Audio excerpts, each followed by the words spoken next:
My name is Roger Estabrooks, and that's spelled Estabrooks.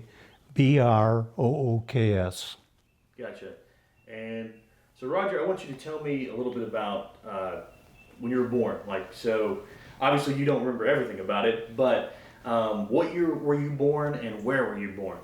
I was born in 1942 in western New York, about 60 miles from Niagara Falls, in a little town called Warsaw.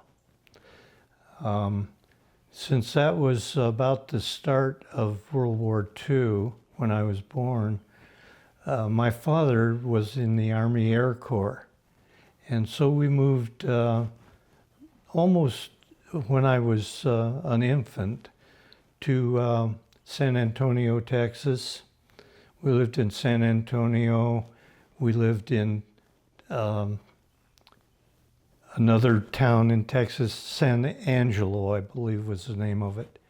And then we moved to Chickasha, Oklahoma, which I think now is the motherland of all tornadoes.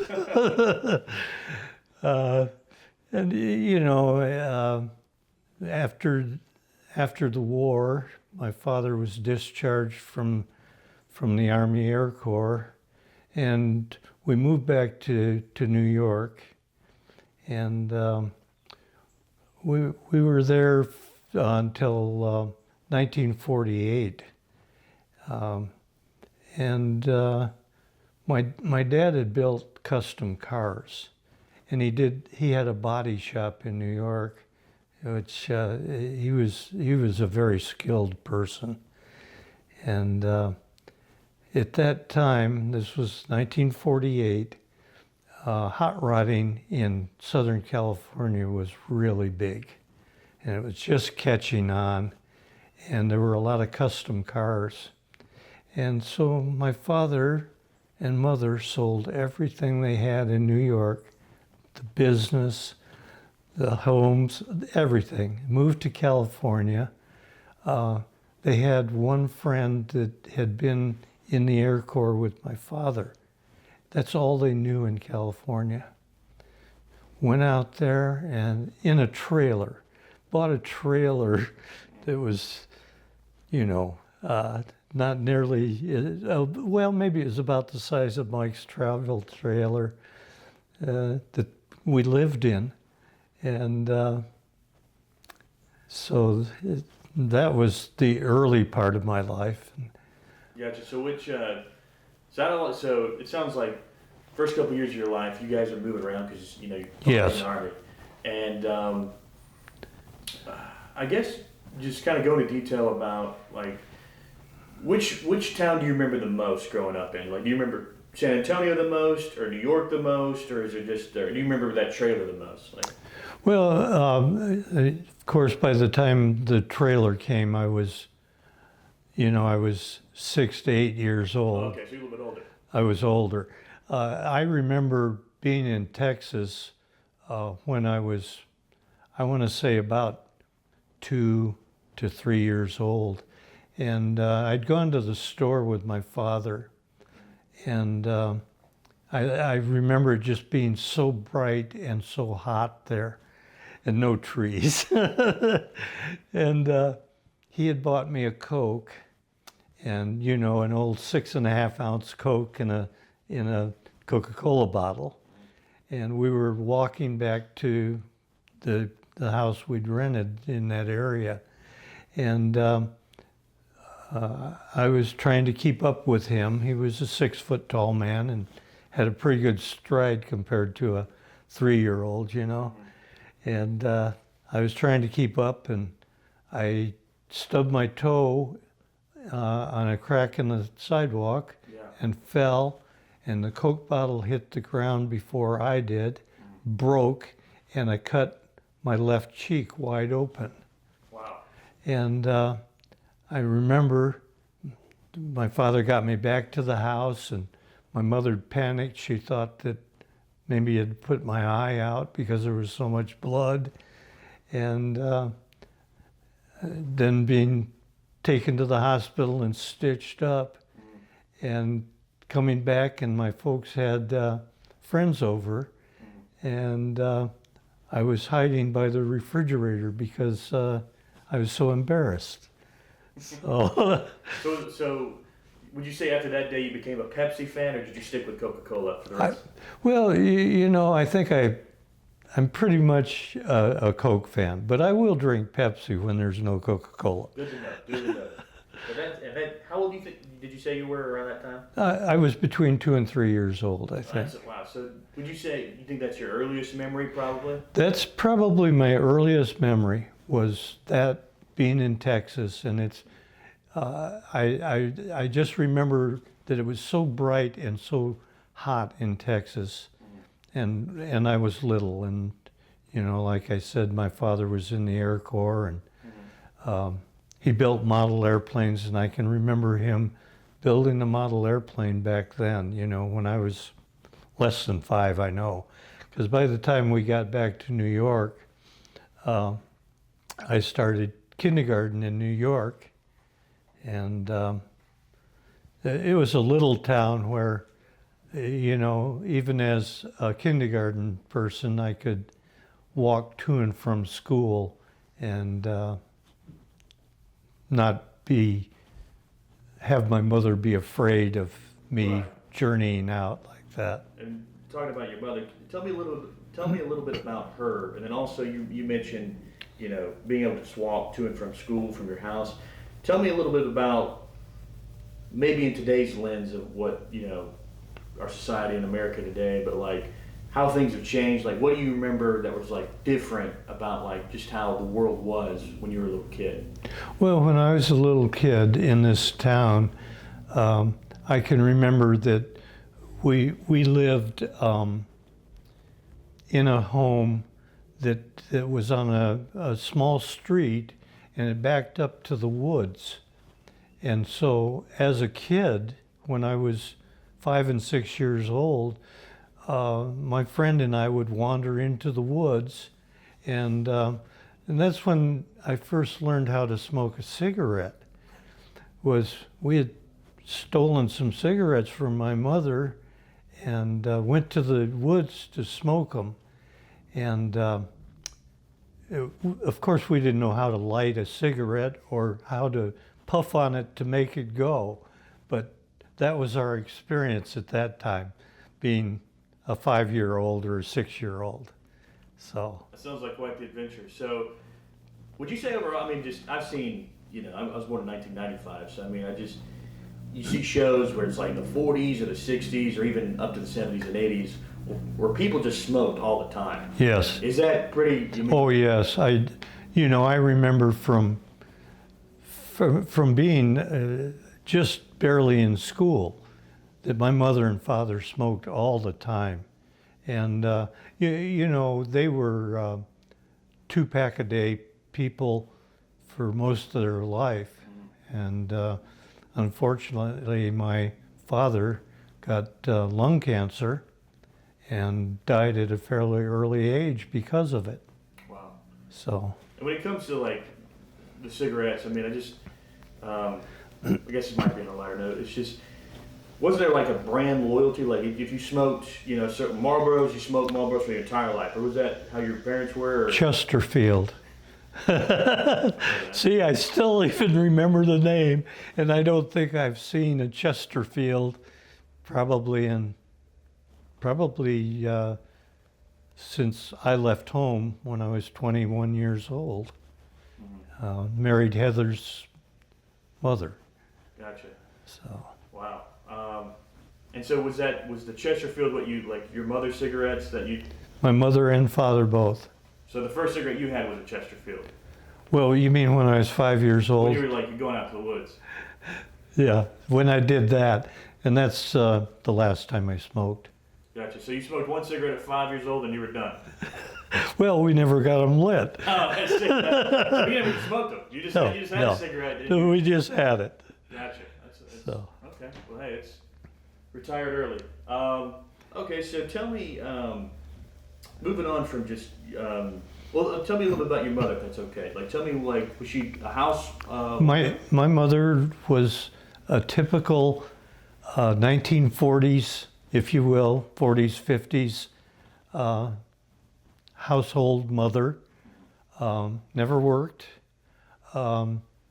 When we moved to California, and my sister was born in California, and after we'd been there, I don't know, let's say a year or two in California, and my father had got a much better job than he had when he first got there. And he worked for Douglas Aircraft in Long Beach, California. And so they had bought a home that was built during World War II because the expansion in California was so great. A lot of people were moving there from eastern or midwestern states, you know, because of the service. They'd seen more parts of the world and saw that, wow, there's a lot of opportunities in California. And the weather's not bad compared to Western New York. So, you know, then when I was about 12 years old, we had moved from the home that we had in Bellflower, California, which is a suburb of Los Angeles. And we'd moved from there to Orange County, which was brand new country, if you would. That's where Knott's Berry Farm and Disneyland eventually were. And we had a brand new home in Garden Grove, California. And it was a 3-bedroom home, about the same size as Heather's home here. And I spent the rest of my childhood and up until the time that I got married, I lived in that house with my mother and father. My mother never worked, didn't have to. We were doing well enough that my father had a brand new car every couple of years. That was his lifestyle. And it was a normal 40s, 50 kind of upbringing, if you would. Gotcha. And would you say, I mean, just overall, just the atmosphere and just general consensus with most people, definitely like working middle class and higher or lower a little bit, would you say it's a lot, you know, more stress-free? You know, would you say that? Because that's what I've always like been led to believe. I mean, obviously I wasn't alive during it, but just it seems like Americans, economically wise, you know, it just seemed like a lot less stress when it comes both ways. Would you mean? Well, absolutely. It was like, you know, I thought, of course, when I was a teenage kid, I thought I was under stress all the time, of course. You know, high school is not the best time of my life or my daughter's, you know. But as far as living is concerned, you know, when I was at home before I got married, like I said, my mother never had to work. She belonged to a women's club and played bridge every week. And we were, what I would say was a middle-class family at the time. And we always had not everything we wanted, of course, but we always had everything we needed, and we never went without a meal. I bought my first car when I was 14 years old. Oh my gosh. Before I could drive, and my dad helped me get it going, and we sold that, and I bought another one. And I started hot rodding when I was 16 years old. Right, so that sounds like it was hot rodding especially. I know you mentioned that your dad was really big into it. So tell me about just the culture swing with that, like when you guys move out to California, and it was for hot rodding, right? It was what? When you moved out to California, what was that for again? That was you said the hot rodding culture. Is that?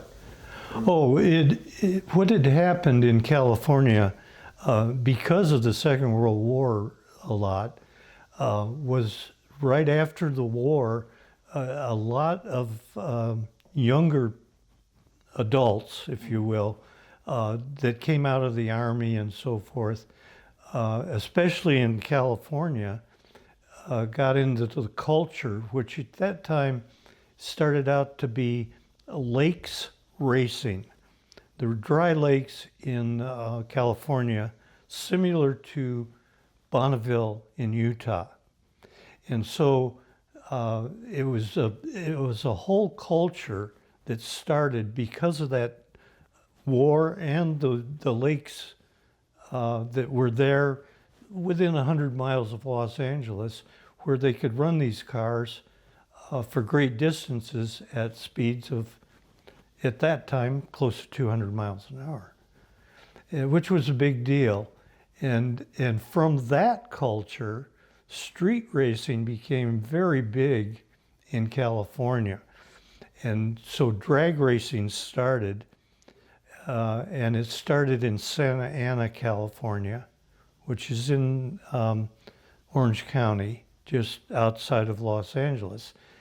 And the man who started it leased an old airfield in Santa Ana, California, and he set up the first drag racing track with the timers and all of that in 1949. And since we had just moved to California then, and my father had been into hot rodding and so forth in New York before we moved to California, he took me with him on Sundays, and we would go to the drag races in Santa Ana. And that was my first experience with racing. And I was, between, 49, I was 7 years old. And I remember that quite vividly. So tell me about like the first race or first couple of races you were able to go see, if you can remember, huh? Well, yeah, I remember going with my father, and he had built a car when he was in New York. It was a custom car. He built it from junkyard parts. And when we got to California, and he got a better job and more affluent in his life, I remember that he bought a motor from a man named Clay Smith, who was in the Los Angeles area. Clay Smith was one of the original engine builders, if you would, for race cars.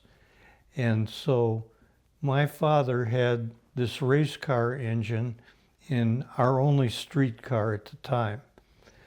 And we had that car from 48 when we went to California until he sold it in 1952 and bought a brand new Ford.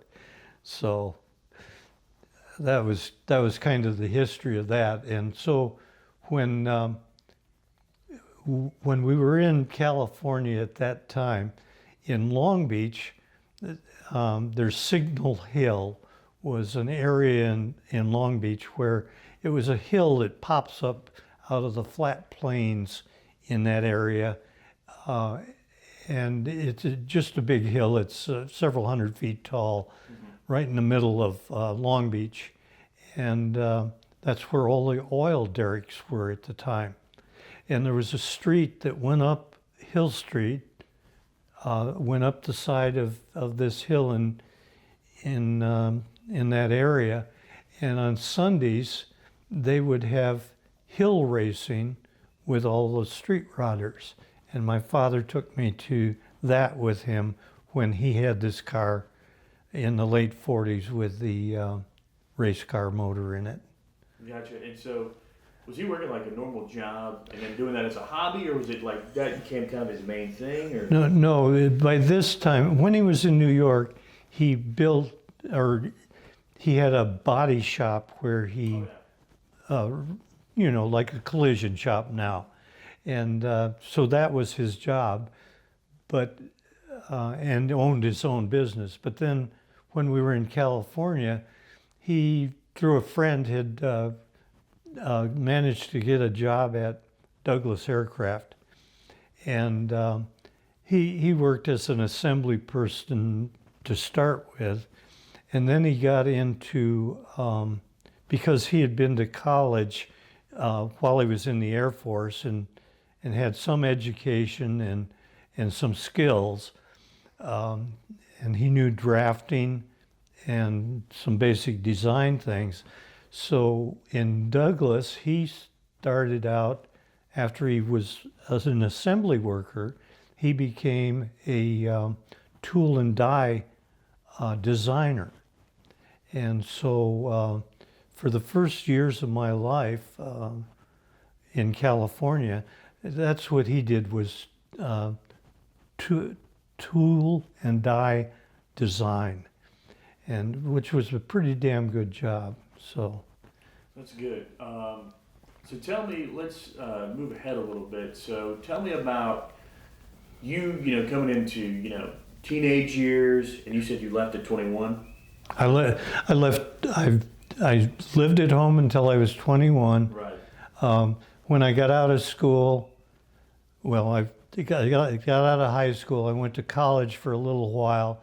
I didn't like college, and I quit. And so, I was in my late teens then, and I worked in a garage gas station, and I was fortunate enough to be tutored by an older man who was at least my father's age, and I did everything from, brake jobs to valve jobs when I was a late teen, and and then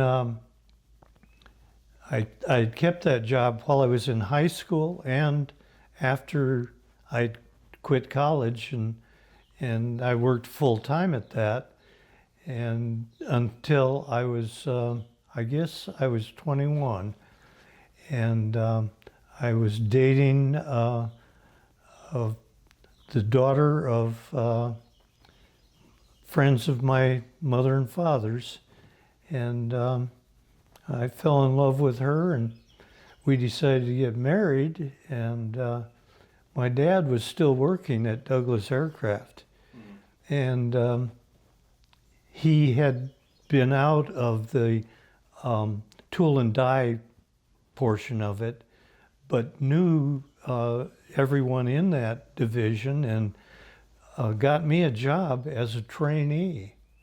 And I had drafting in college and in high school, and so I fell into mechanical type design, and I started out as a trainee in tool design.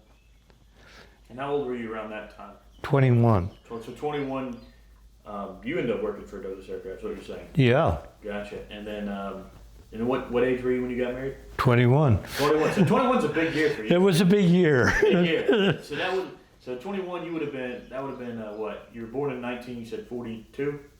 Yeah, it was 1963. Oh my gosh. So tell me about the cultural shift and just overall, how most people felt, including yourself, obviously. Just tell me a little bit about going from the 40s, you're born right before the war, your father, was in the service, and then going forward into the 50s and then going up into the 60s now when you're young.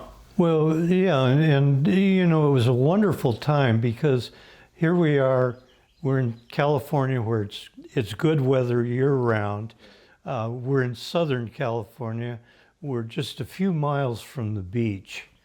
And so, yes, when when I was in junior high and high school, uh, we lived. It was almost country living. It was a lot like this area. You know, we were away from the city. Um, there wasn't a traffic light in town. The stop signs only. Um, One of the things I really remember, I think, about when I was, let's say I was in junior high school, which would have been when I was about 12, 13 years old. I remember there was no such thing as a McDonald's yet, right? And this is the mid 50s. And so my mother made pizza. And I don't know, I have no idea where that came from, but I can remember that on a cookie sheet, she would make a rectangular pizza. And we were the only ones in that area that had that. And all of my friends would just die to come over to our house to have pizza, because there wasn't such a thing as a pizza parlor. Right. So, you know, and then as I got into high school, there was an A&W that opened in our town, just a few blocks from where I lived. Yeah. And that's the first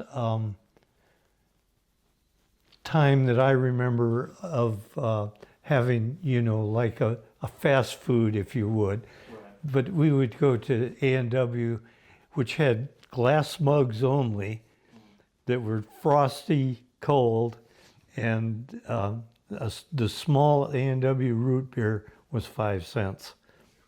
Now, when I was in high school, which was in the late 50s, Cokes in a machine were still 5 cents.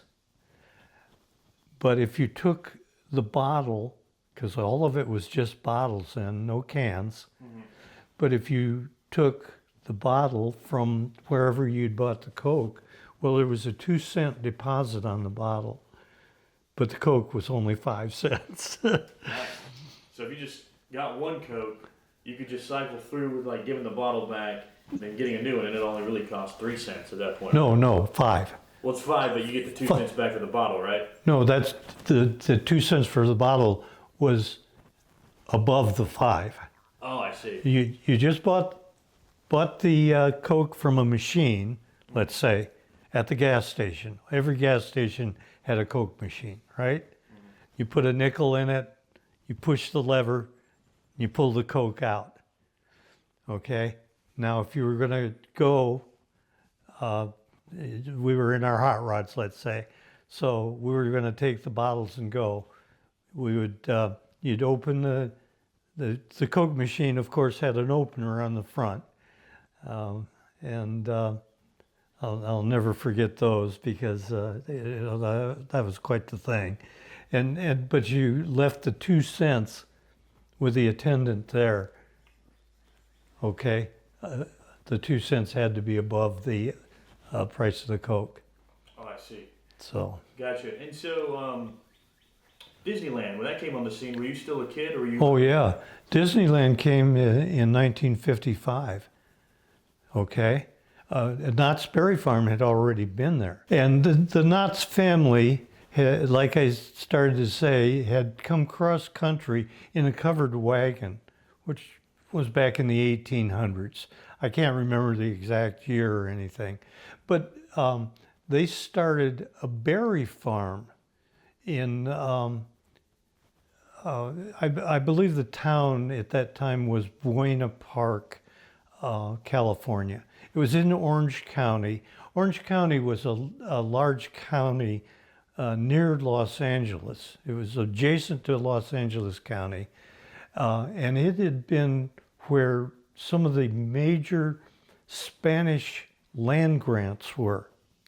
There was the Huntingtons, and you may have heard of the Huntington Museum, which has the first Guggenheim Bible, and you know, some real history there. and the Bartholomew's, I believe, and the Bixbys. These were people who owned thousands upon thousands of acres of land because they had got land grants when California first uh, belonged to the Spanish. So that was, pre-California becoming a state, which was in 1849. Mm-hmm. So. And so, but going back all the way to your childhood and, going from the 40s, 50s, 60s, I'm assuming back then it wasn't too Americanized just yet. There was still some of that Spanish influence, is what it sounds like you're saying. When I went to high school, my high school, I was the first four-year class. It was a new school in our area. And yes, we were Hispanic enough in Orange County that I would say half the kids in my high school were of Mexican heritage. And when I graduated from high school, there were 2,400 kids in my school at that time. And in my graduating class, since I was the first four-year class, there were 1,200 people. So, but just to tell you where it was at, we were almost 50-50 Native Americans and Mexican Americans. Gotcha. And you mentioned college and high school, so I think you may have already said the high school name. That was in Orange County, or? No, my high school, I didn't mention. It was Rancho Alamitas High, and that was in Garden Grove, California. Gotcha. And then you said you went to college, and then you ended up, bowing out of it. Where did you go to study, and what were you studying? Well, I was studying mechanical engineering, and I started at a junior college in Costa Mesa, California. Costa Mesa is a town, it's a beach town. There's Huntington Beach and Costa Mesa, which are right near Long Beach, California. So I went to this junior college there, which at the time, people who didn't have the drive or enough money or the SAT numbers to go to a four-year college went to a junior college. And at that time, junior colleges were quite big in California. They were a two-year program, and you'd get an associate degree. And you had to pay for a student body card, which I think was somewhere between $10 and $25. And you had to pay for your own books. And that's the only charge to go to a junior college. At that time, I had friends that went on to Long Beach State College at that time. Now it's the University of California at Long Beach. And at that time, a semester class ran between $20 and $25 per class at a full college level. Right, and that's obviously before, government grants or government loans were ever offered, right? Other than, anybody that was in the service at that time could come out of the service and go to college for free. It was on the United States government. Mm-hmm. And so, yeah, the colleges were thriving then. Long Beach State, when it was a college, not a university. And it was a college until I think I had already left California when it became the University of California. But it was a large college. It was 28,000 people back in 1960. Mm-hmm. So. Gotcha. And so, kind of the painting you've kind of illustrated for me is like, so after World War II, tons of families and people just looking for opportunities. I mean, they all kind of just went to California. Oh, absolutely. Right. It was exploding population-wise. Yeah, the town that I mentioned, Garden Grove, that we moved from Long Beach to Garden Grove type thing, and it's only 15 miles, right? But it was into the country then. But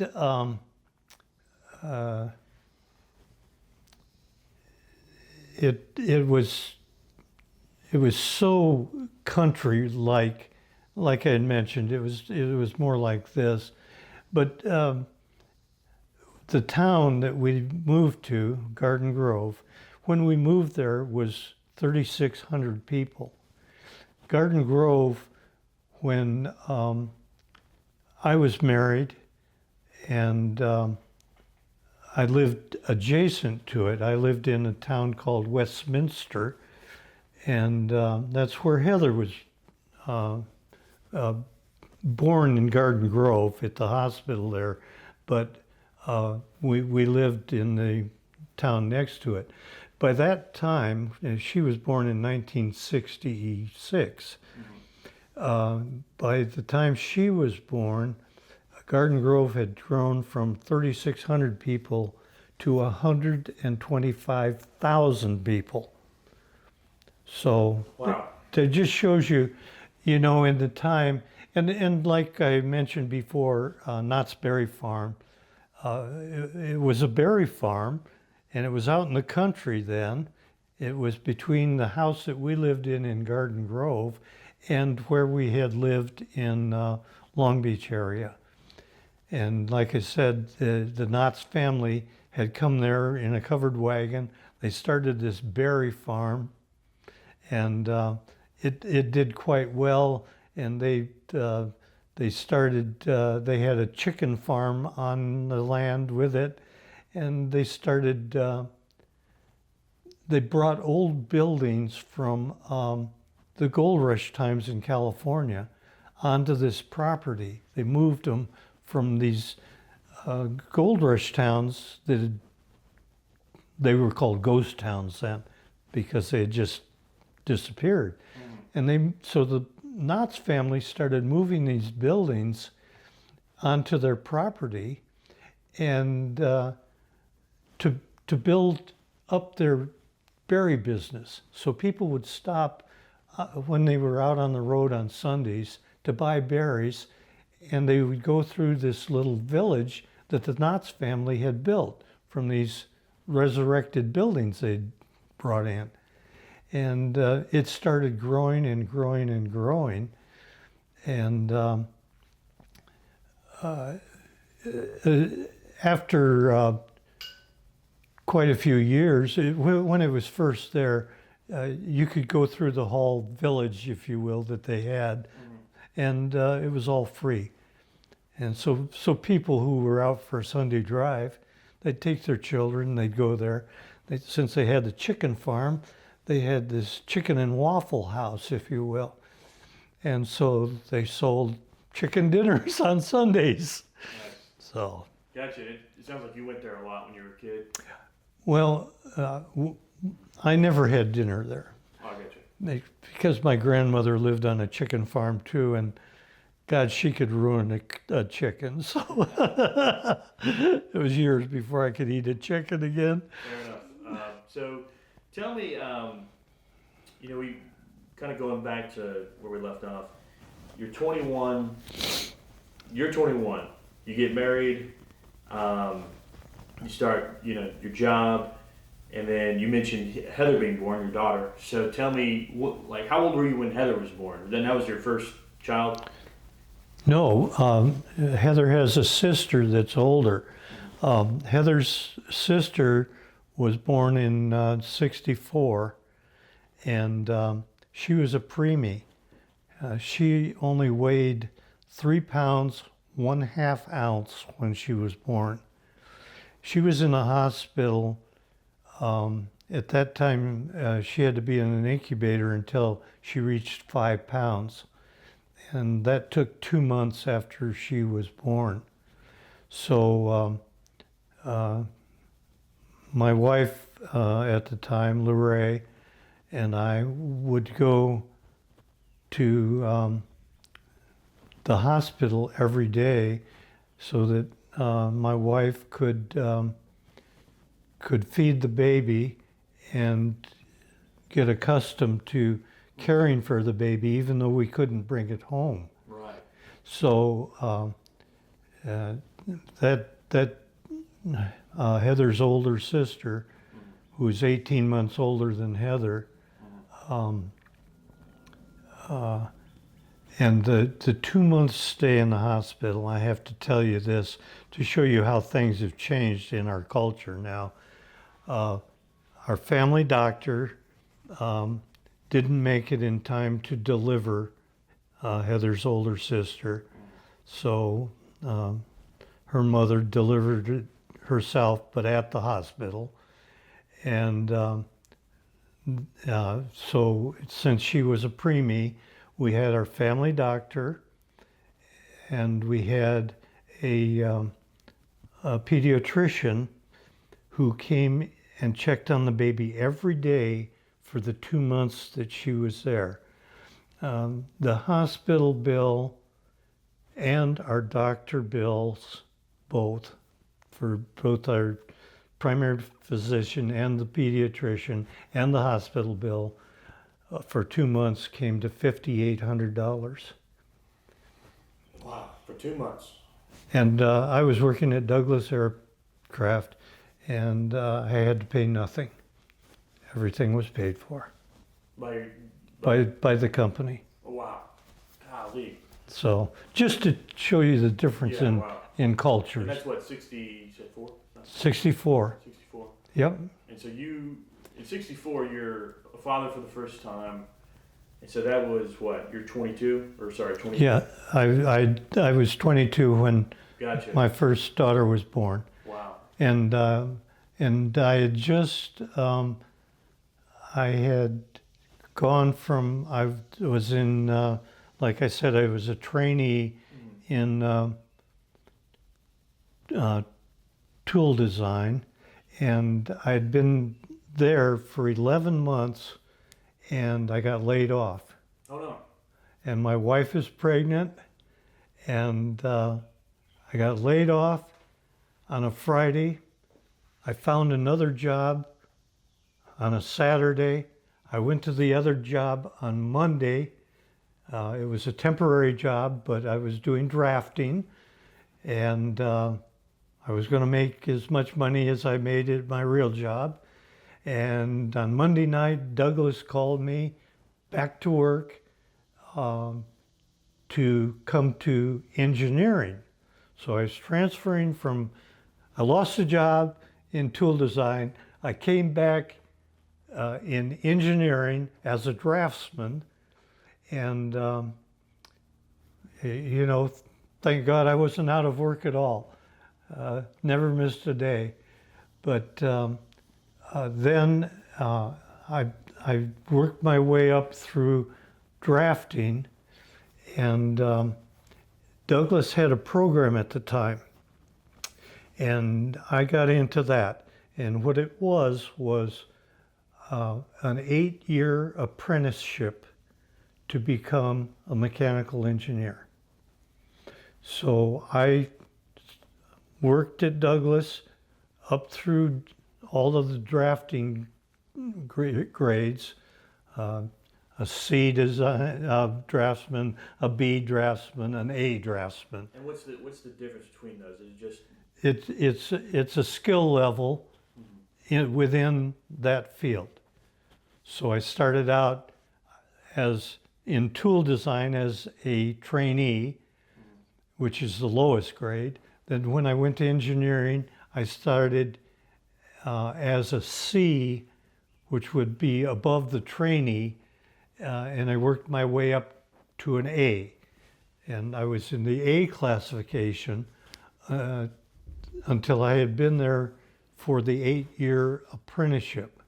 So I had done virtually 1 year in tool design and then 8 years in design drafting before they graduated me to an engineering classification. Gotcha. And drafting, just for someone who doesn't know anything about it, is that, like, would you have a plat map? Would you have like one of those, like just big graph paper, and you would just kind of draw up designs and that kind of thing? Like, just kind of walk me through like an average day of that. Okay, a draftsman has a board, if you will. The board was about 3 feet wide and 4 feet long, and it was on a hinge where you could raise and lower it. You could have it from a horizontal position clear up to almost a vertical position. And then on that, you had what was called a drafting machine. And it was an articulated arm that clamped to your board. And you could move this around. It had 2 scales on it. It had a horizontal scale and a vertical scale. And you could move this in positions anywhere within a limited space. And so then you would use the scales that were on there as a straight edge to draw your lines. And you were drawing mostly horizontal and vertical lines, and with a lot of circles being tangent to those. And when I started out in drafting, all the drafting was done with vellum, which is a type of paper, and pencils. And the pencils were graded as far as the hardness of the lead, so that you could go from a thick line, if you will, like you wanted to letter something. You would use an H pencil, which is a soft lead. And then up to, if you wanted a very fine line, you would go to an H6, which is an extremely hard lead. And it would give you a very, very fine line. And you would draw all sorts of things. And since I was in mechanical design drafting, mostly what I drew were frames, if you would, like studs in a house would be, only these were in an airplane, and they would be curved frames that we laid out, and we would lay them out full size at that time for whatever airplane you were building. Now, remembering at this time, DC-9s were the new airplane at the time. And a DC-9 is, I want to say, 10, 12 feet in diameter. So some of the drawings we did had to be broken up onto sheets of paper, if you will, that was 48 inches wide by as long as 12 feet long. Wow. And you would do drawings that large. Yeah. And how long would it take you normally to just, if you're doing one on just an average day, like, hey, we've got a new design on a plane, how long would that take a team? Well, a drawing of a frame for an airplane might take between 40 and 200 hours to do one drawing. Gotcha. And so how long did you work in total there through your entire life, you'd say? Like, At Douglas? mm-hmm. At Douglas, I was there for 12 years. Gotcha. 12 years. I moved on from there to a division of Borg Warner Corporation, which was big in automotive. You know, I went to a division that was built pumps, but you know, that's a different story. But just to tell you I spent 12 years at Douglas.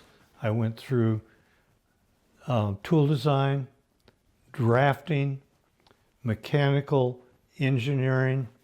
And when I left, I had gone from being a trainee to being a draftsman to being an associate engineer, which is what you started out as when you just got out of college, if you went to college. But me, I had to do 8 years in prison, if you will.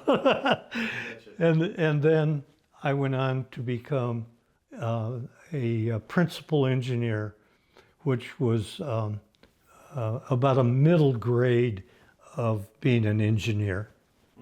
So. Gotcha. And so, working in that field, working for them in particular, I mean, like, was it really rewarding work? I mean, did you really, I feel like, you got a lot of that from, you'd say, probably from your dad, just that innate wanting to just learn how, how things work, how to design them, that kind of thing, hands-on, that kind of approach. Yeah, and I was fortunate when I was in tool design, and I was a trainee there.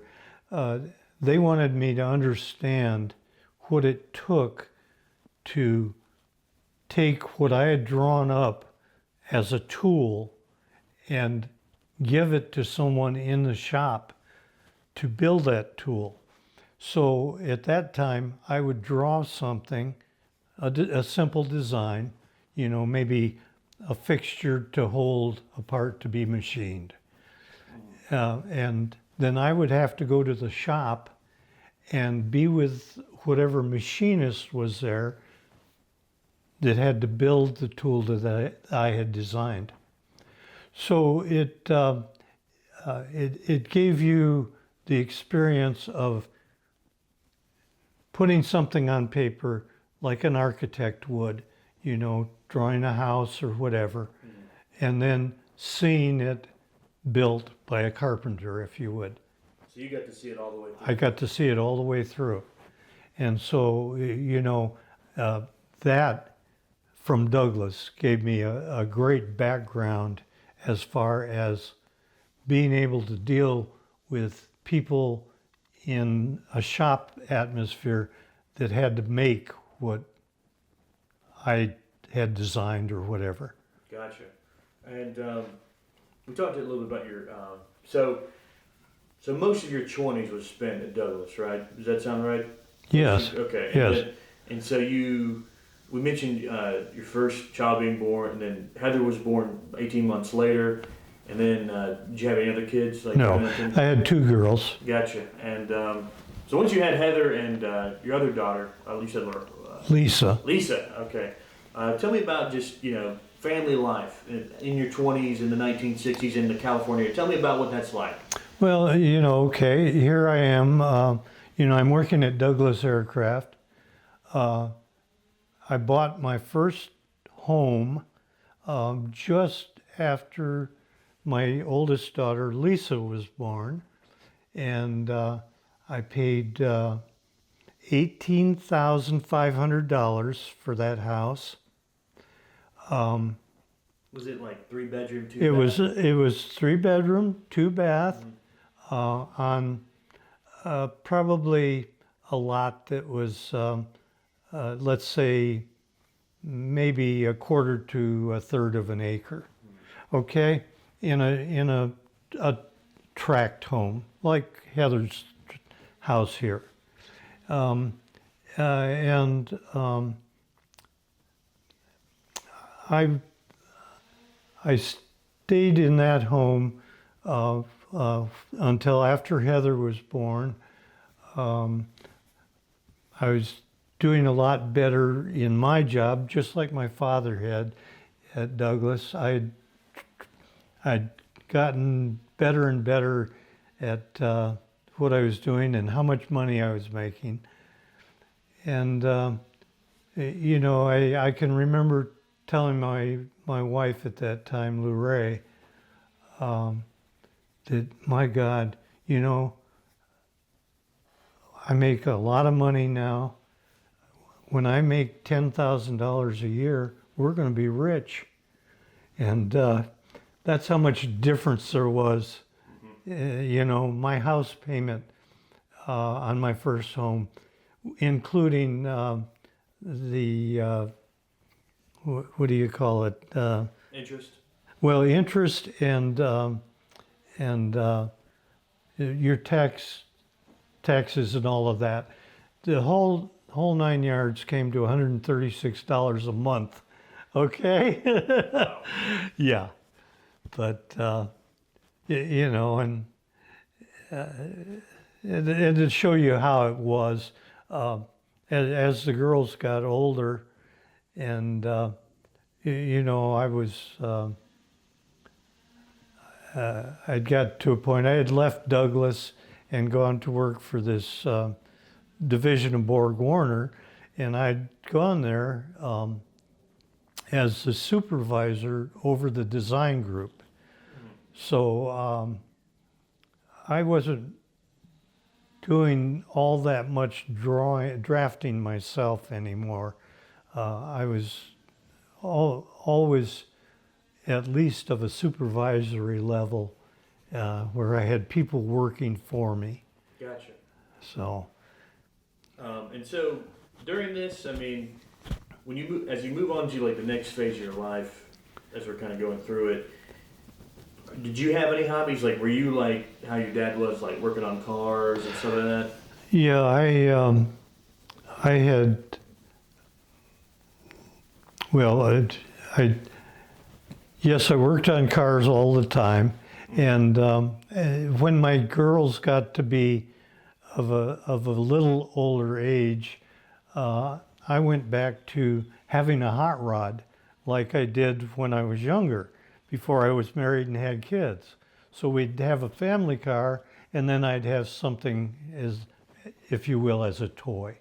And I got my first Corvette, which was a '63 split window that I got.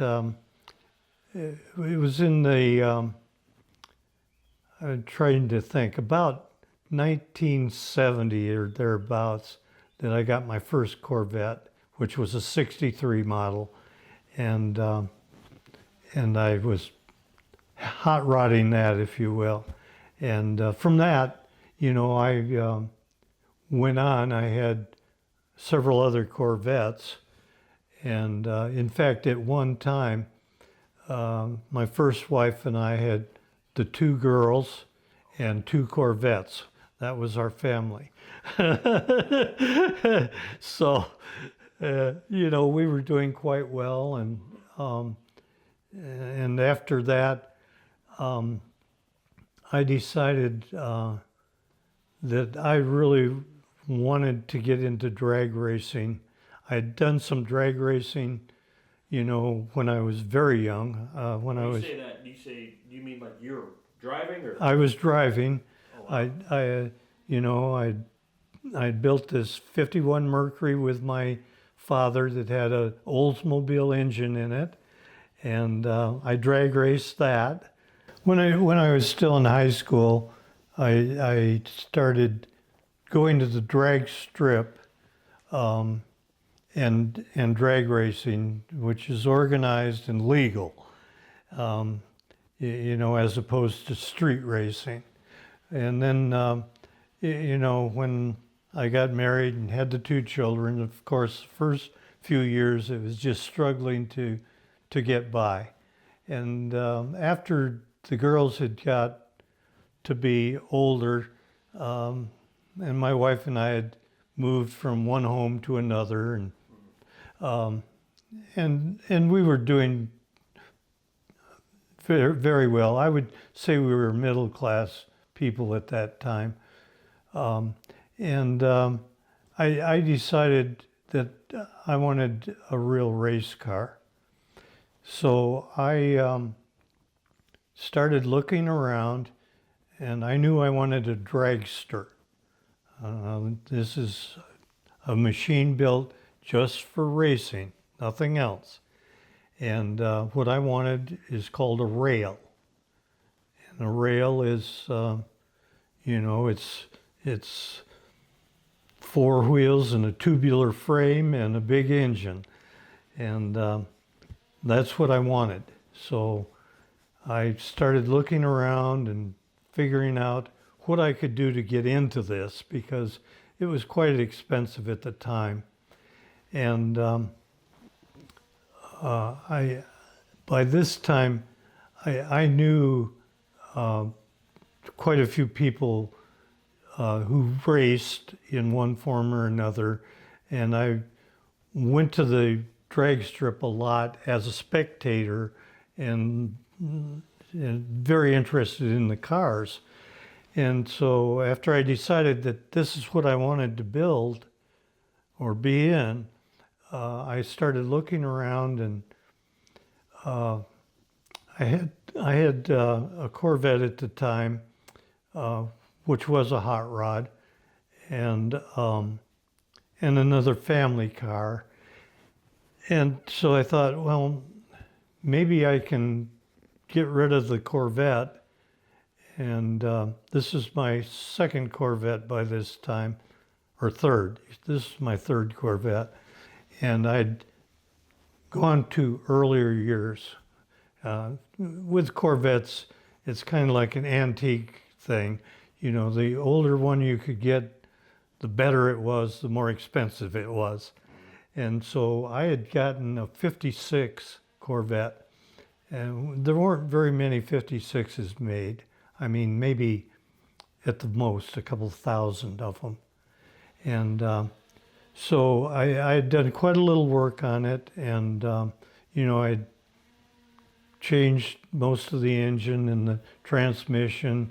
I'd done all the body work on the car myself, and got it squared away and painted, and wheels and tires and all of that kind of stuff. So I thought, the Corvette's got to be worth something.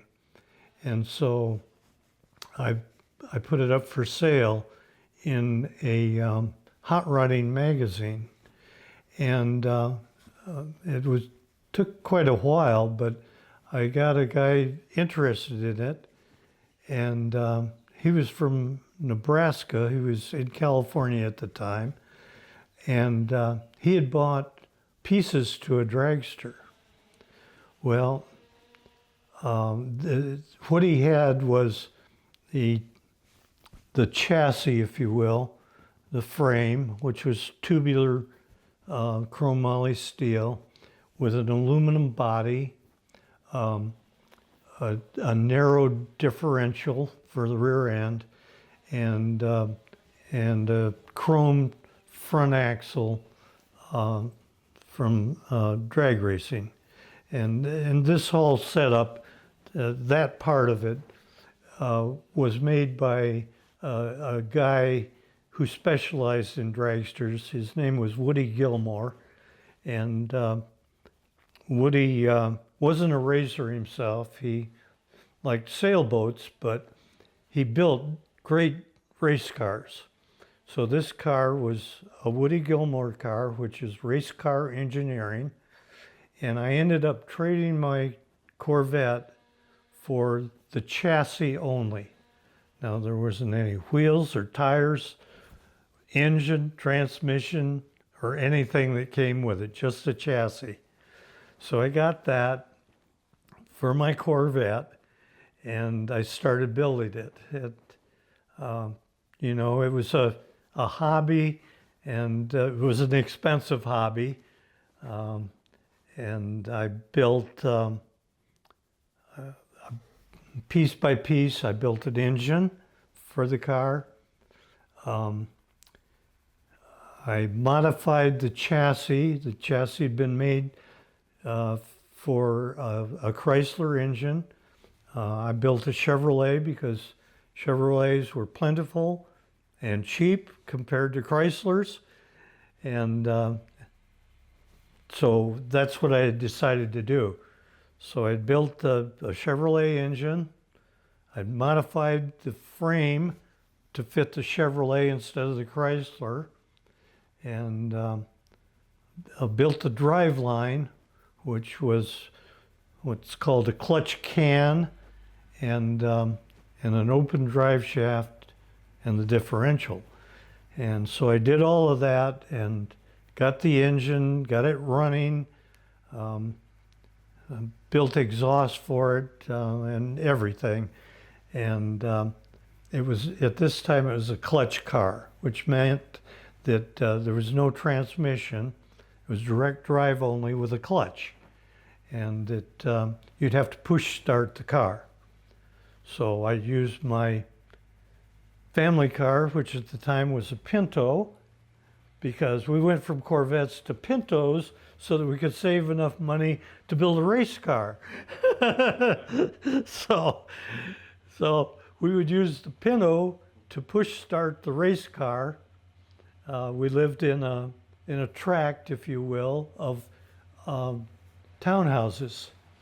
And we had a nice townhouse on a street that was almost like an alley. And we would fire up this race car on this little strip and run it down the strip in our neighborhood,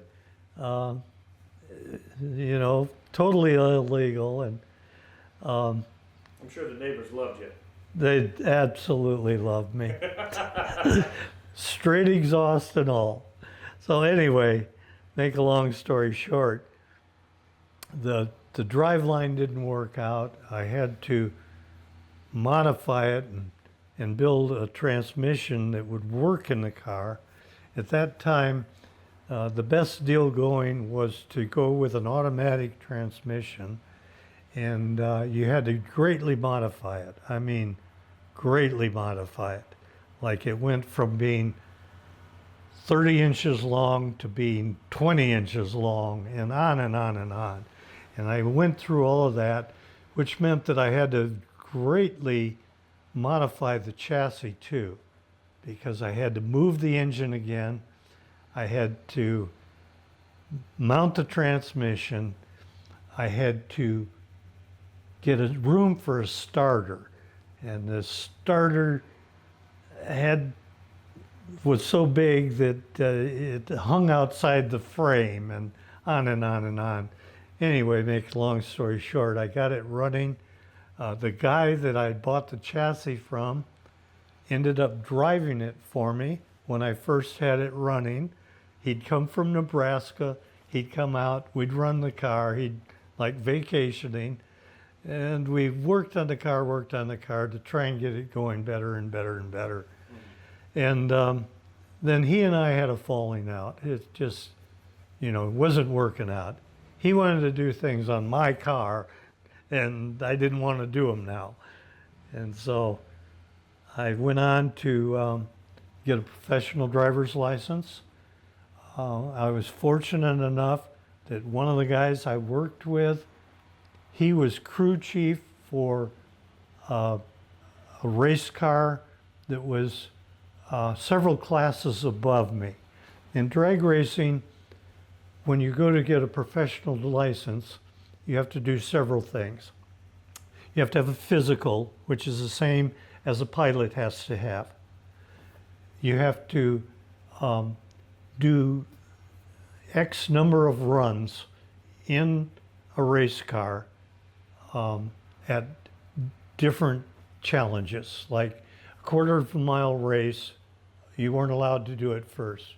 You ran the car for an eighth of a mile, you shut it off, and you coasted the rest of the way until they felt comfortable at the racetrack that you weren't going to jeopardize anybody else.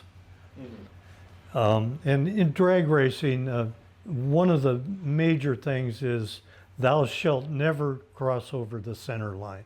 Mm. You have your lane, your opponent has the other lane.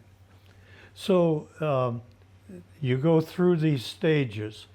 Now when you get to the final stages, there's several things that have to be. You have to get a official from the racetrack to sign for you. You have to get an inspector from the racetrack to sign that your car meets all the specs required.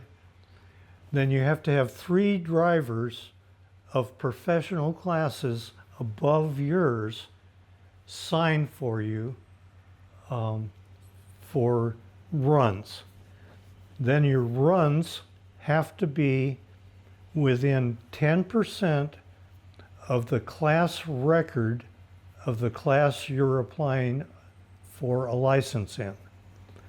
Now at this time, my class, which was Class B gas dragster, the record in it at that time was right at 9 seconds for a quarter of a mile, and with a speed of, I want to say, 175 or thereabouts. And about the best I could get my car to was 9 seconds, and which was just at the limit for being too slow to get a license.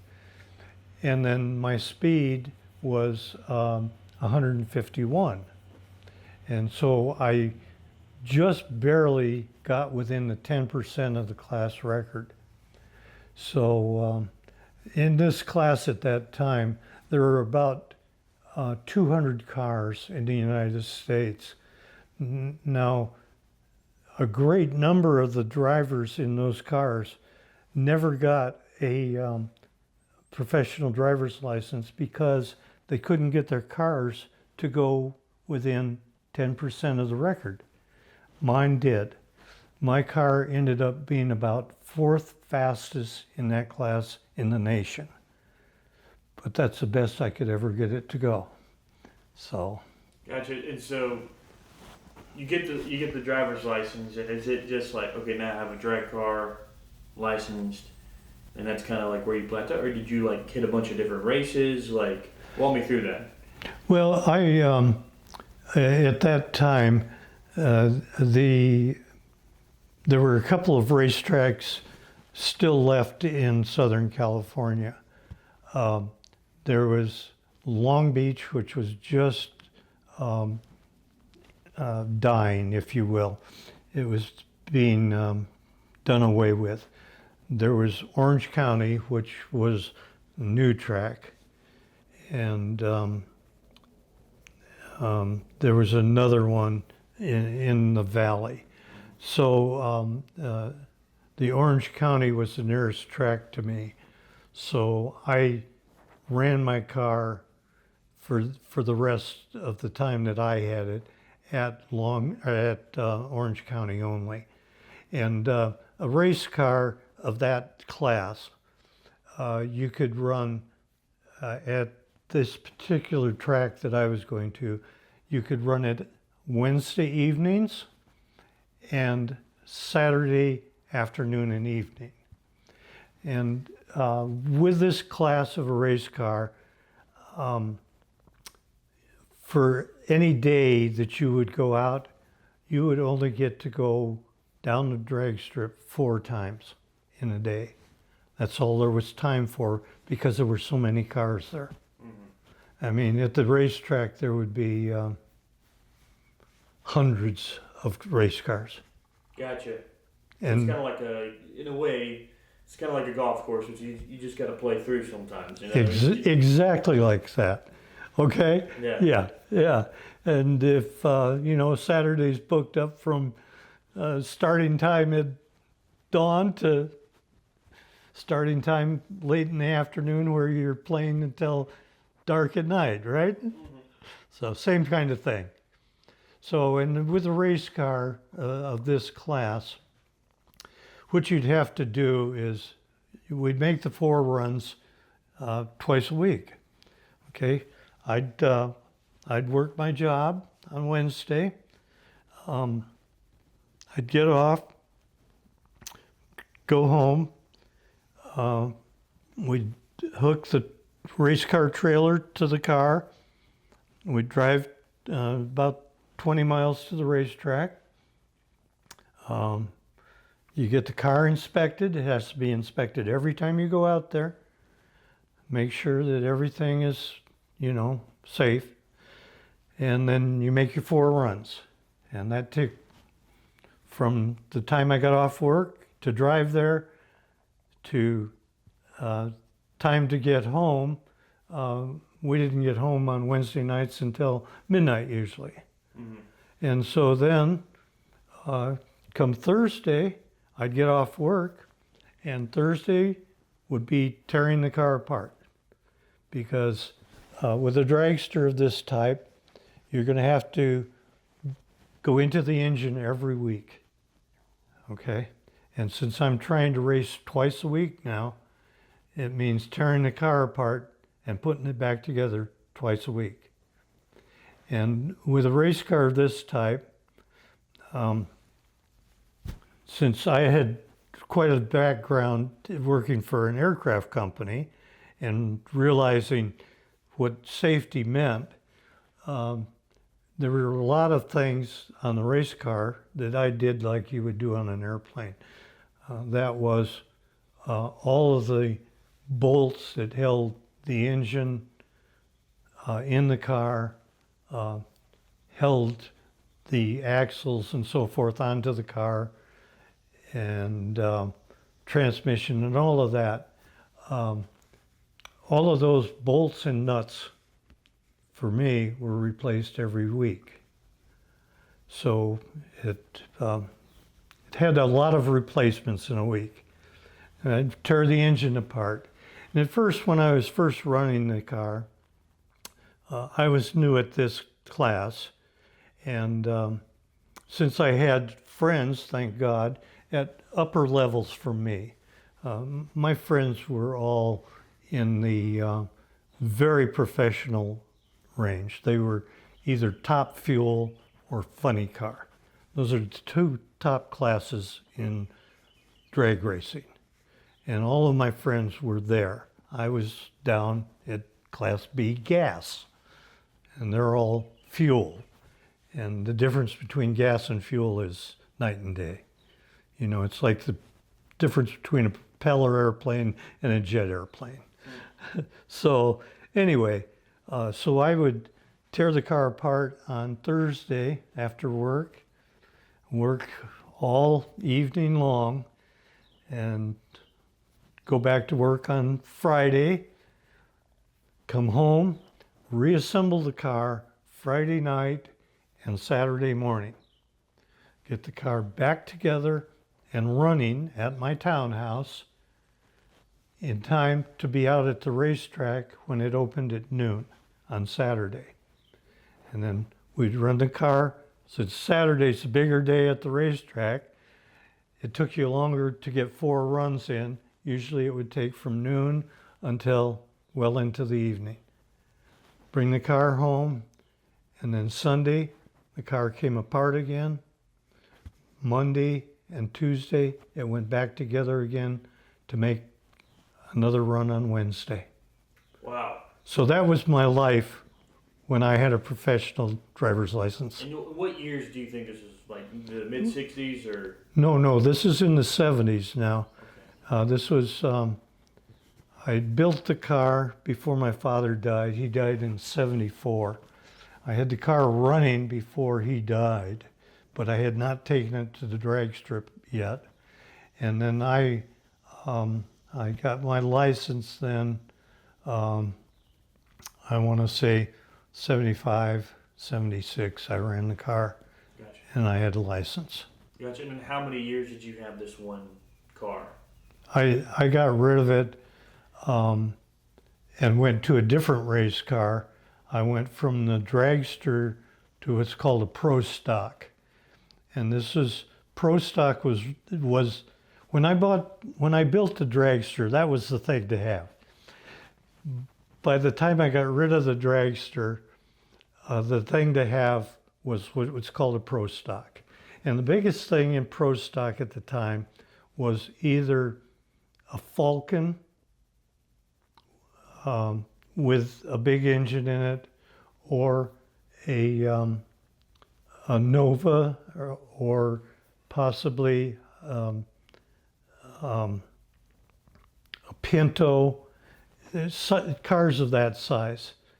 Well, so I ended up trading my dragster for a pro stock car that a guy was building. He hadn't finished it yet, and so I bought that, and it was a Vega with a big Chevy V8 in it, because that was the thing to have then. Well, when I bought it, it was running, but that's all. And it wasn't going to make it at the drag strip yet. So that engine came out and torn apart, and most of it scrapped, and built a new engine, new transmission, everything. So then I kept that until I was divorced from my first wife. I had left my wife, got a divorce, and was marrying another woman. So then I got rid of that pro stock car, and I built another kit car, if you will. Right. And so now that we're in the 70s and the 80s, at this point, you're getting in, what is it, the 30s and 40s for you. Career-wise, like, what were you doing around that time to kind of fuel this hobby, I guess? Well, when I had the dragster, I had gone from I was still supervisor of design, but I hadn't progressed above that level. My goal was to be a manager at this division. The division I was at was it was very specialized, nuclear industry, state-of-the-art design, and a division that just did that. We were working on breeder reactor pumps for advanced nuclear technology. So I was there, and I was trying to progress, and I was kind of stalled at the supervisor design level. And this is at which company again? It was at a division of Borg-Warner Corporation. It was called BWIP International, and it stood for Borg-Warner Industrial Products. Just use the initials. And so I created a job for myself. It was to be the manager of engineering administration.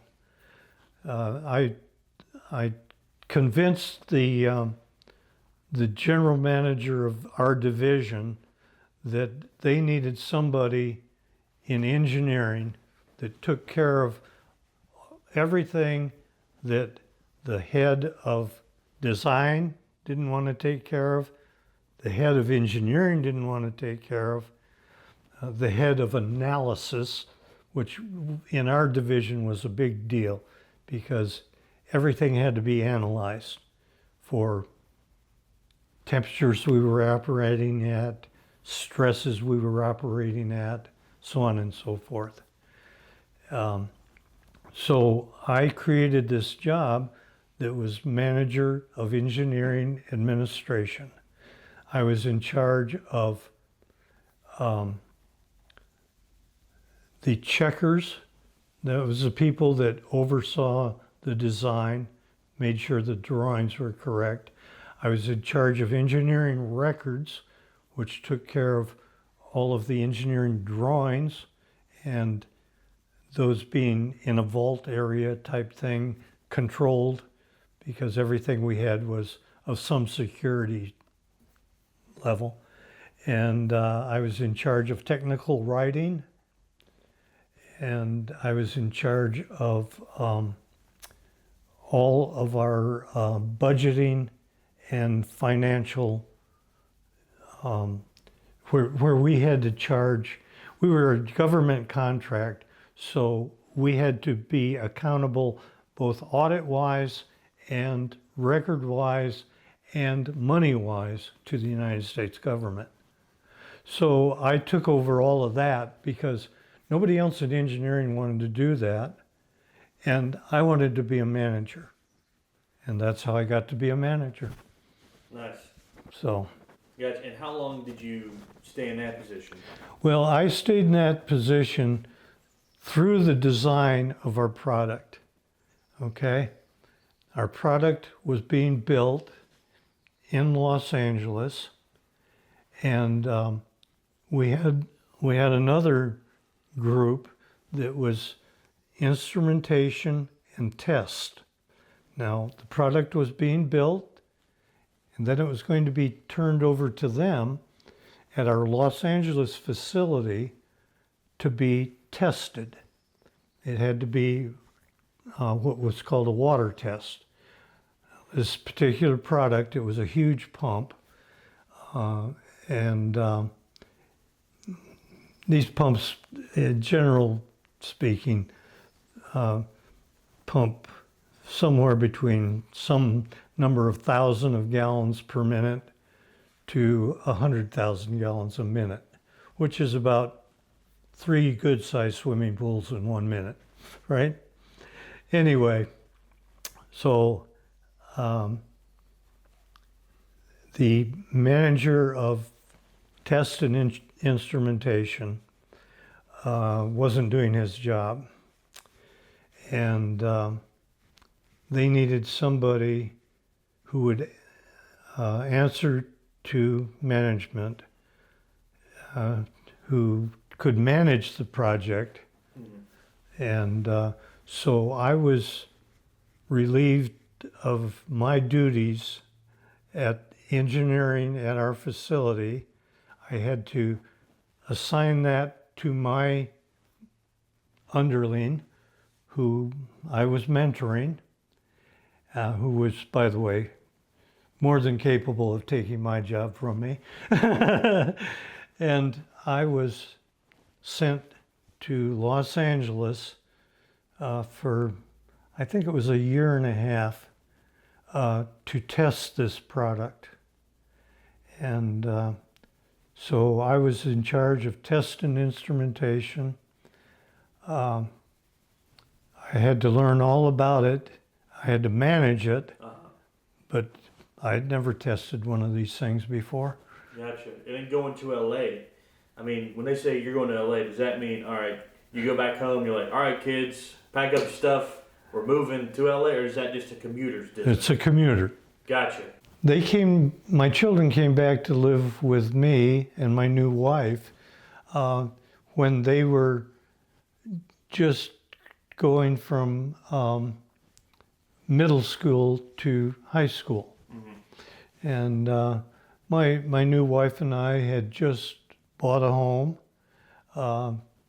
And at this time, interest rates on a home were 13% plus. And this is, remind me, is this? This is 1980, let's say. Gotcha. So it's like we're going from Carter to Reagan at this point, right? Like in the grand scheme of the national. I remember hearing about this, like where the interest rates were just astronomical. Yeah, I had, in order to buy a home at that time, I had to have a first, second, and an interest only.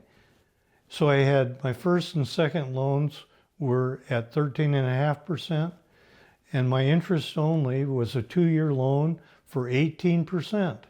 And that meant that I borrowed $15,000, paid on it at 18% interest for 2 years, and I still owed $15,000. Right? Yeah. So anyway, I had a pretty good job. My wife had quit her job at the Department of Motor Vehicles because she didn't like it there. She had got a job at Douglas Aircraft, which I had come from, and she was working for a man who my father had mentored when he was a manager there. So, talk about evolution, right? So then, about that same time, I'm trying to keep things in order here, but we had bought the house. My children had come back to live with me. We're just getting by now. My wife's working at Douglas Aircraft. That job falls apart.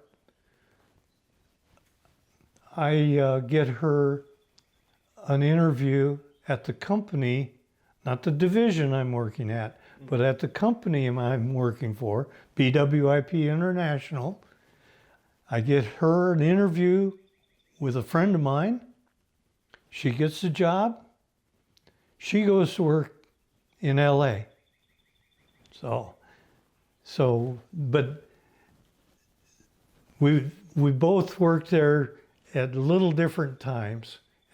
When I was working there, she was at Douglas Aircraft, right? When I went back to the division that I was with and became manager of design engineering, when I went back, which was the best job I'd ever had in my life throughout my career, quite honestly. So the best job in your life was which one? Going back to the division where I had been manager of engineering and administration, I came back and got the job of manager of design.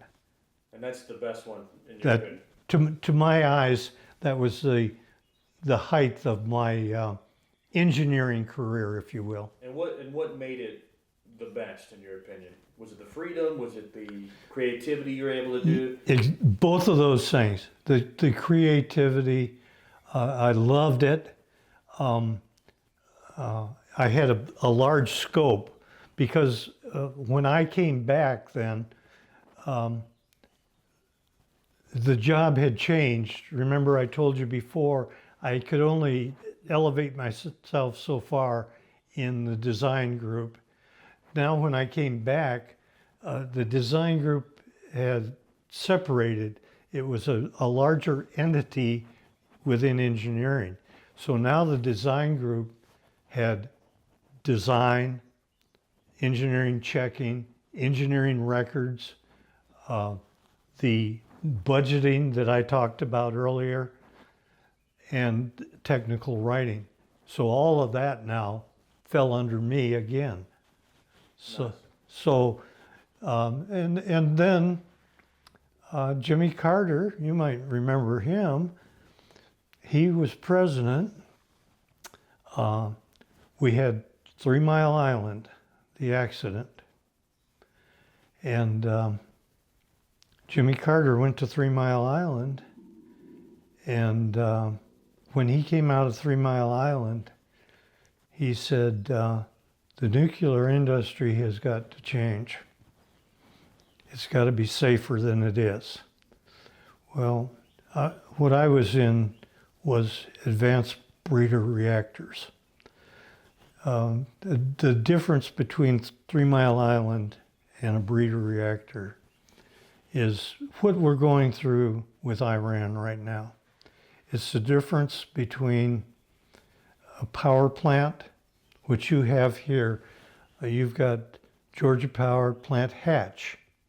You've got Georgia Power Brunswick. Yeah. Both of those are nuke plants. Those nuke plants run with enriched uranium at 3 to 5% enrichment. Bomb grade fuel is 97%. That's what a breeder reactor is. That's what we were doing back in the 70s into the early 80s.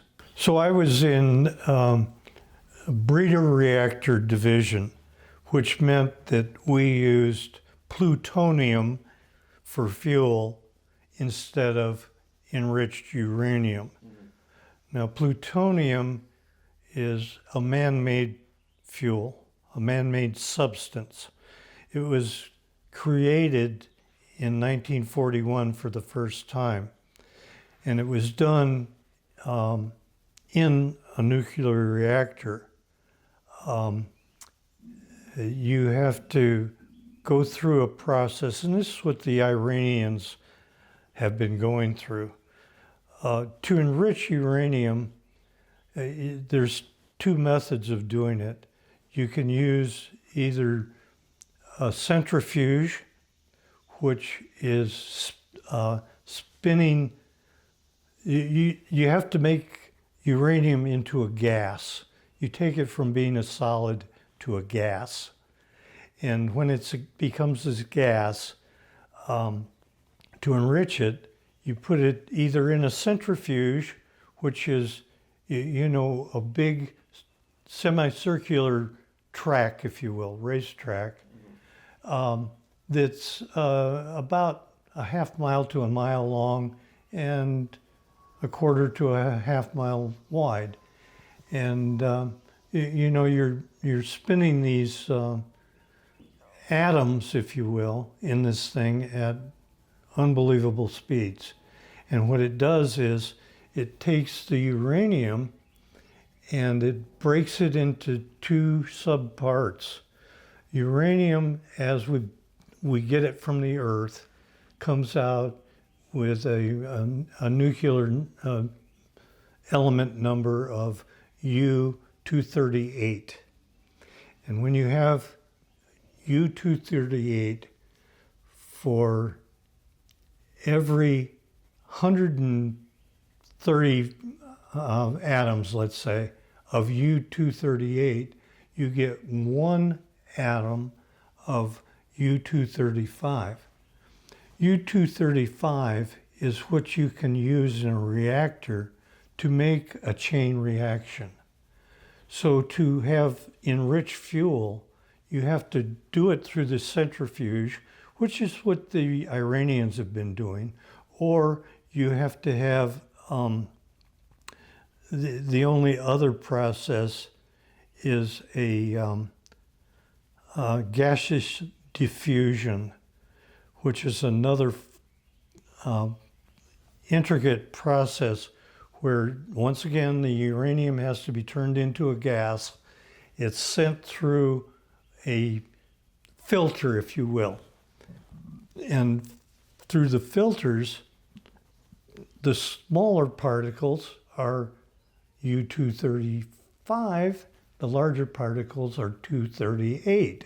So you separate the two atoms, and that's how you get enrichment, because you have to get more parts of U-235 with the U-238 to get an enrichment from 0 to 3 to 5%. Mm-hmm. And so you said the 3 Mile incident, is what you said? Pardon? You mentioned an incident, it was like the 3 Mile incident? Oh, 3 Mile Island. 3 Mile Island, I'm sorry. 3 Mile Island had a if you will, a human and mechanical error at the same time. And what happened because of that error, they lost control of cooling of the reactor, and the reactor went to meltdown. And that means it goes to about 5,000 degrees Fahrenheit, and it melts right through the reactor and goes to the basement, which is about 20 feet thick concrete. Mm-hmm. And that's where they stopped it.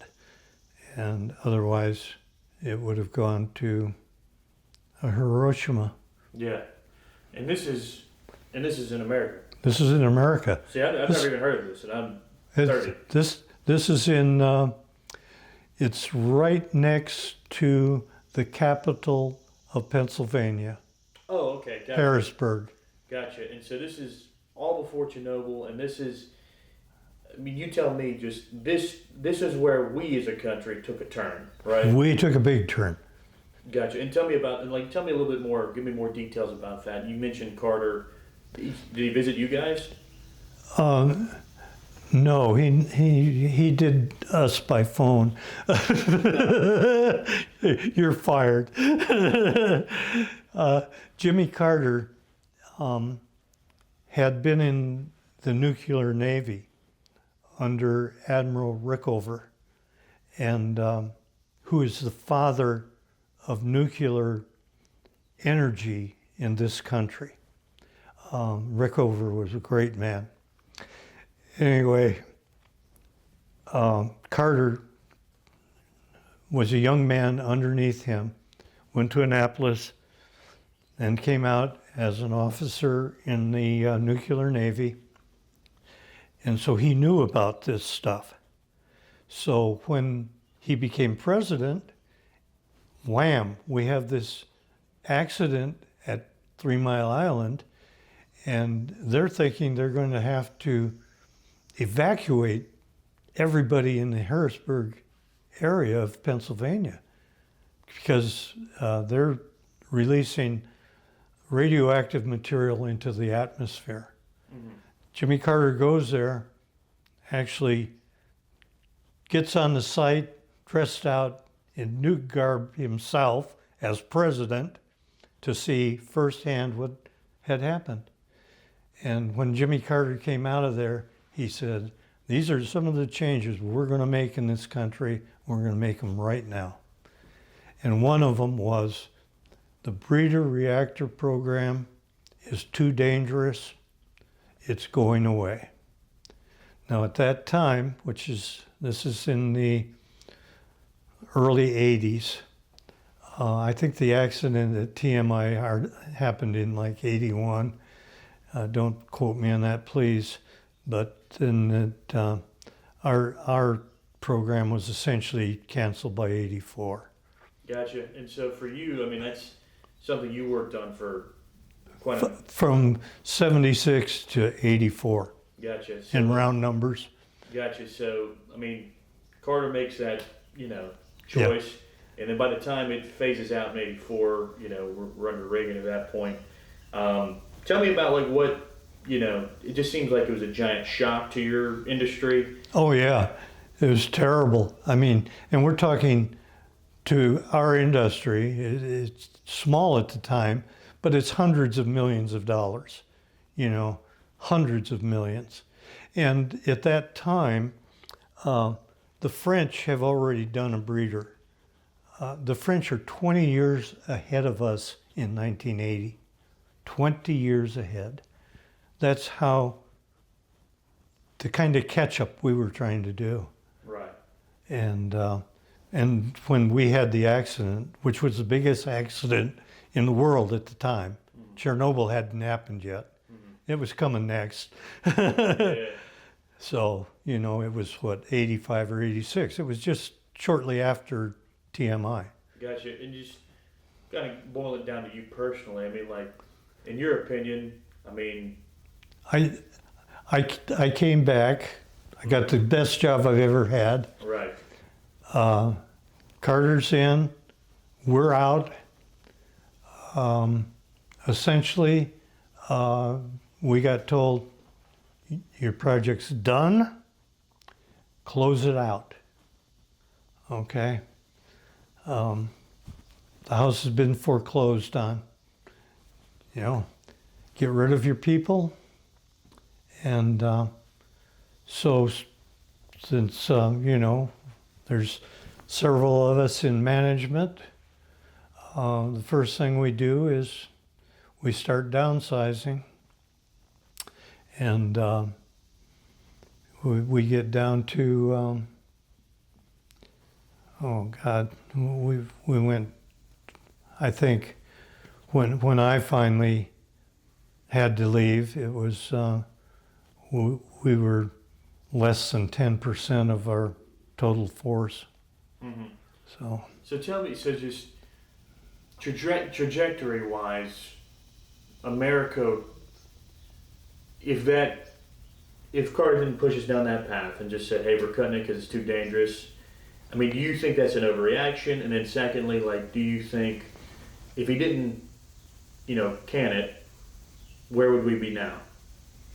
Well, we would have breeders, And what the breeder does for you, the breeder uses plutonium for fuel. Plutonium can be a byproduct of a plant hatch or a Brunswick. Okay? What you can do when you have a nuclear power plant has to be refueled every 18 months to 24, depending on the fuel cycle. Okay? That means that in round numbers, you've got all of this fuel in a pot. And let's say you've got 300 fuel assemblies in a pot, and you've run your cycle. You have to take approximately 1/3 of those out, which would be 100 fuel bundles, and then regrid, that means shuffle the remaining 200 and put another new 200 or 100 in to make the refuel. Okay? Now, what can be done with a nuclear reactor, though, and this is one of the concerns we have with the Iranians. Okay, they're over here, they're making U-235. They're making enriched uranium, which gets you 3 to 5% enrichment. That, to become bomb grade, takes one hell of a lot of uranium, okay? It doesn't take that much plutonium. Plutonium, you only need about 1/10 the amount to make a bomb that you need to with uranium. All the United States, when we first went to the atomic bomb, we made one uranium bomb. That's all we could make in this whole country. We made more than one at the same time, plutonium bombs. The uranium bomb was used on Hiroshima. The plutonium bomb was used for tests to prove that it would work, because they'd never done it before. And then it was used on Nagasaki. So since that time, the United States, most of our nuclear weapons are plutonium. Because it's just so much more like powerful. It's so much more powerful, more potent. more potent. Yeah. It's more likely to do its job, to react like it does. And it's in some ways it's just so much easier to make than the low grade stuff. So for someone like me, for a layman, like, would you say it's comparable to, like, I don't know, like gasoline and diesel, kind of in that retrospect, or is that not a good analogy? No, it's like, okay, diesel will burn, but it's not dangerous. Gasoline is dangerous. Yeah. That's the relationship you get between uranium and plutonium. Gotcha. So let's talk politics a little bit. I mean, we mentioned Carter. So just living in, go ahead. Can I take a break? Let's absolutely do it. After the breeder program died, I was fortunate enough to find a job within BWIP in field service. And field service at that time, where I went to, did nuclear power plants in the not just the United States, all over the world. And BWIP had a very large population of nuclear products worldwide. So I did field work from 1984 until I retired at 58 years of age in January 1st of 2001. And after that, I became a consultant for nuclear products, and I had a good second life, if you will, as a consultant. As a matter of fact, at my very last consulting job, which lasted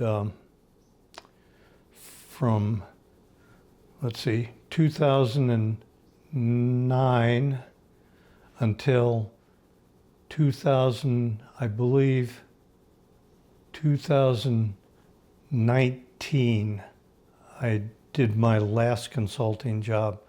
I did my last consulting job when I was about 77 years old. And at that point, I had become what is called the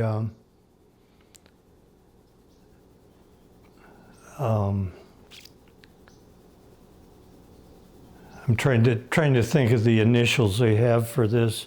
I was the product expert for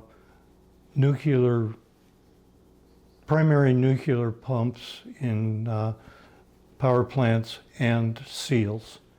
And it was a very, very good paying and prestigious position. Right. So from 84, 85, give or take, to now, I mean, up till you really, really retired, like 2019, after you're done, doing a little bit of consulting, you've been a consultant since Yeah. then.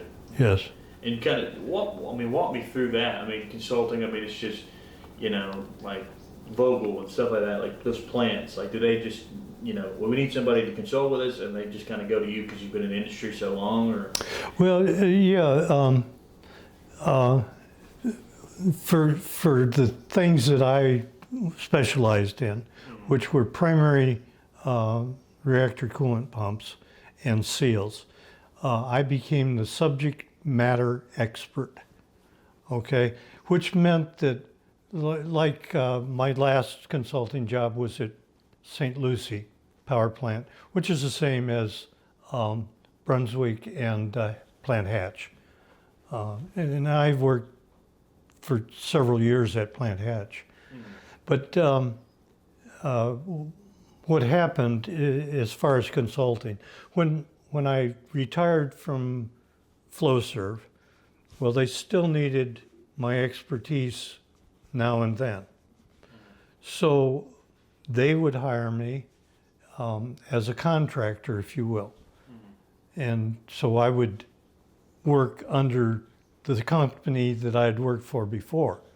When I finally ended up consulting on my own, I got with a guy here in Atlanta, and I hadn't been to Atlanta in years. And for most of my career, I had done business dealings with this man, but I'd never met him in person. And then I went to work he paid my salary. I worked for St. Lucie. But so it was, St. Lucie didn't want to be bothered with me as being an employee. And this man that I worked for here in Atlanta, he got a big percentage of what I made as his fee. So that's how that consulting works. And it whereas with the company, let's say my salary had been, let's say, hey, That's not yours, okay? Go someplace else. Lorelei, no. They're not dogs. They don't respond like dogs, okay? This is the best you get from a cat. Yeah, that's okay. Yeah, so consulting. I guess at this point, interview, let's just kind of I don't know, unbundle a little bit and just kind of talk like politics and life. Well, you a little while ago you mentioned politics. Yeah. Did you want to switch to talking Yeah, something? I mean, just tell me, so you lived in California for how many years? 40. 40 years. Okay, so you've seen, I've sucked. it went from, what governorships did you sit under? It was like, was Nixon governor back then? Like when you were like a really little kid, probably, I don't know if you were like old enough to vote at that point.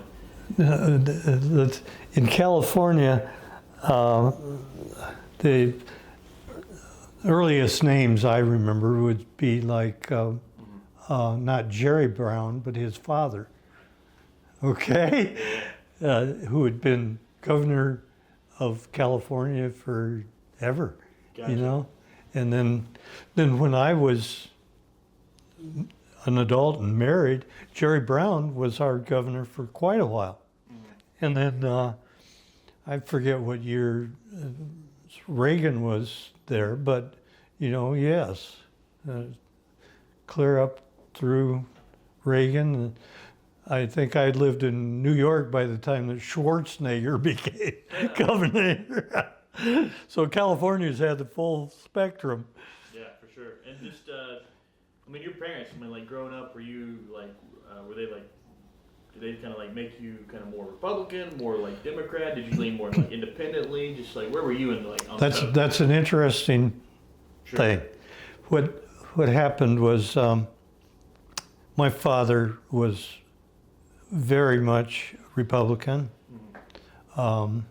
He was a Mason and wanted me to become a Mason. I didn't want to. It was the wrong time in my life for that. So when I was first married, I can't remember the exact whys, but I ended up registering as a Democrat. Okay, and this was back. You had to be 21 to vote back then in California, right? And so I registered as a Democrat, and my father, I'll never forget, came to me and he says, "If you're going to be in business, you need to be a Republican, not a Democrat." Well, I became a Republican, and I didn't think much about it. When I divorced my first wife and was going with my second wife, her family was big time Democratic. I even went to some congressional meetings or parties that they had with their Democratic congressmen and the whole nine yards. So it was a complete change. And then my wife, mother, and father, who died shortly after we were married, but they were very much Democratic. And What do you think caused that shift? Was there a certain candidate? Was it JFK or somewhere before or after that kind of... With them or with me? Or, I would say with everybody, just in general. well, with them, they had been Democrats their whole lives. They grew up, her mother and father lived through the Depression, and the great man, the Democrat, right, saved the nation. FDR. FDR, Yeah. right? And so then they spent their lives that way, and they were very political. Her father had been mayor of Lakewood, California, Democratic, and on and on and on. So then I remained a Republican. And okay, I voted for Obama. I didn't vote the party line. And my mother-in-law and I would get into heated discussions because she's a Democrat, I'm a Republican. I said, well, Frances, you're a Democrat. Do you do anything other than, yes. I said, well, have you ever voted for a Republican? Well, no.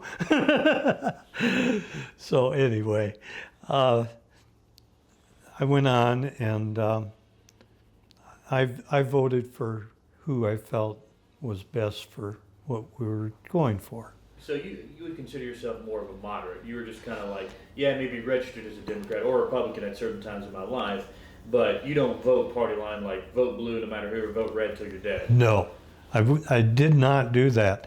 And like I said, I remained a Republican from the time I was in my 20s up until just not that long ago. I voted for Trump the first time around.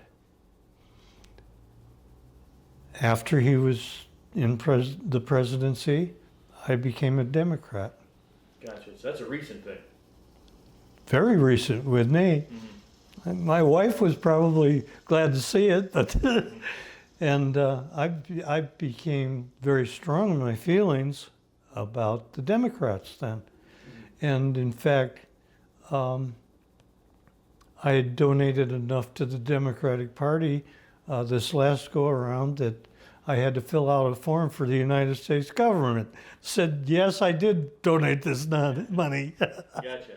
And I guess looking back in the past and also looking in the future, in the past, I know we mentioned FDR, and him, saving the nation out of the Great Depression is what you mentioned. But what president in your life that you've lived under would you say is the best? Like, are you the one that led the nation the best, or just had the best temperament, or whatever? Well, it's interesting. I think we've had some great presidents. As an example, I didn't like Jimmy Carter as a president because of some of the things that happened to me. Mm-hmm. Maybe I think of Jimmy Carter as a person, a great man. And the same with some other people, John McCain, I thought very highly. Presidents, the first president I really remember is Dwight Eisenhower. I certainly remember Kennedy. I thought, at the time, I thought quite highly of Kennedy. I thought he was a good leader. I think for me, Ronald Reagan ranked high because of some things that he did. I think that he truly tried to get our budget under control and to lower taxes. And he did away with the Berlin Wall. So, and I think Barack Obama was very good. Okay.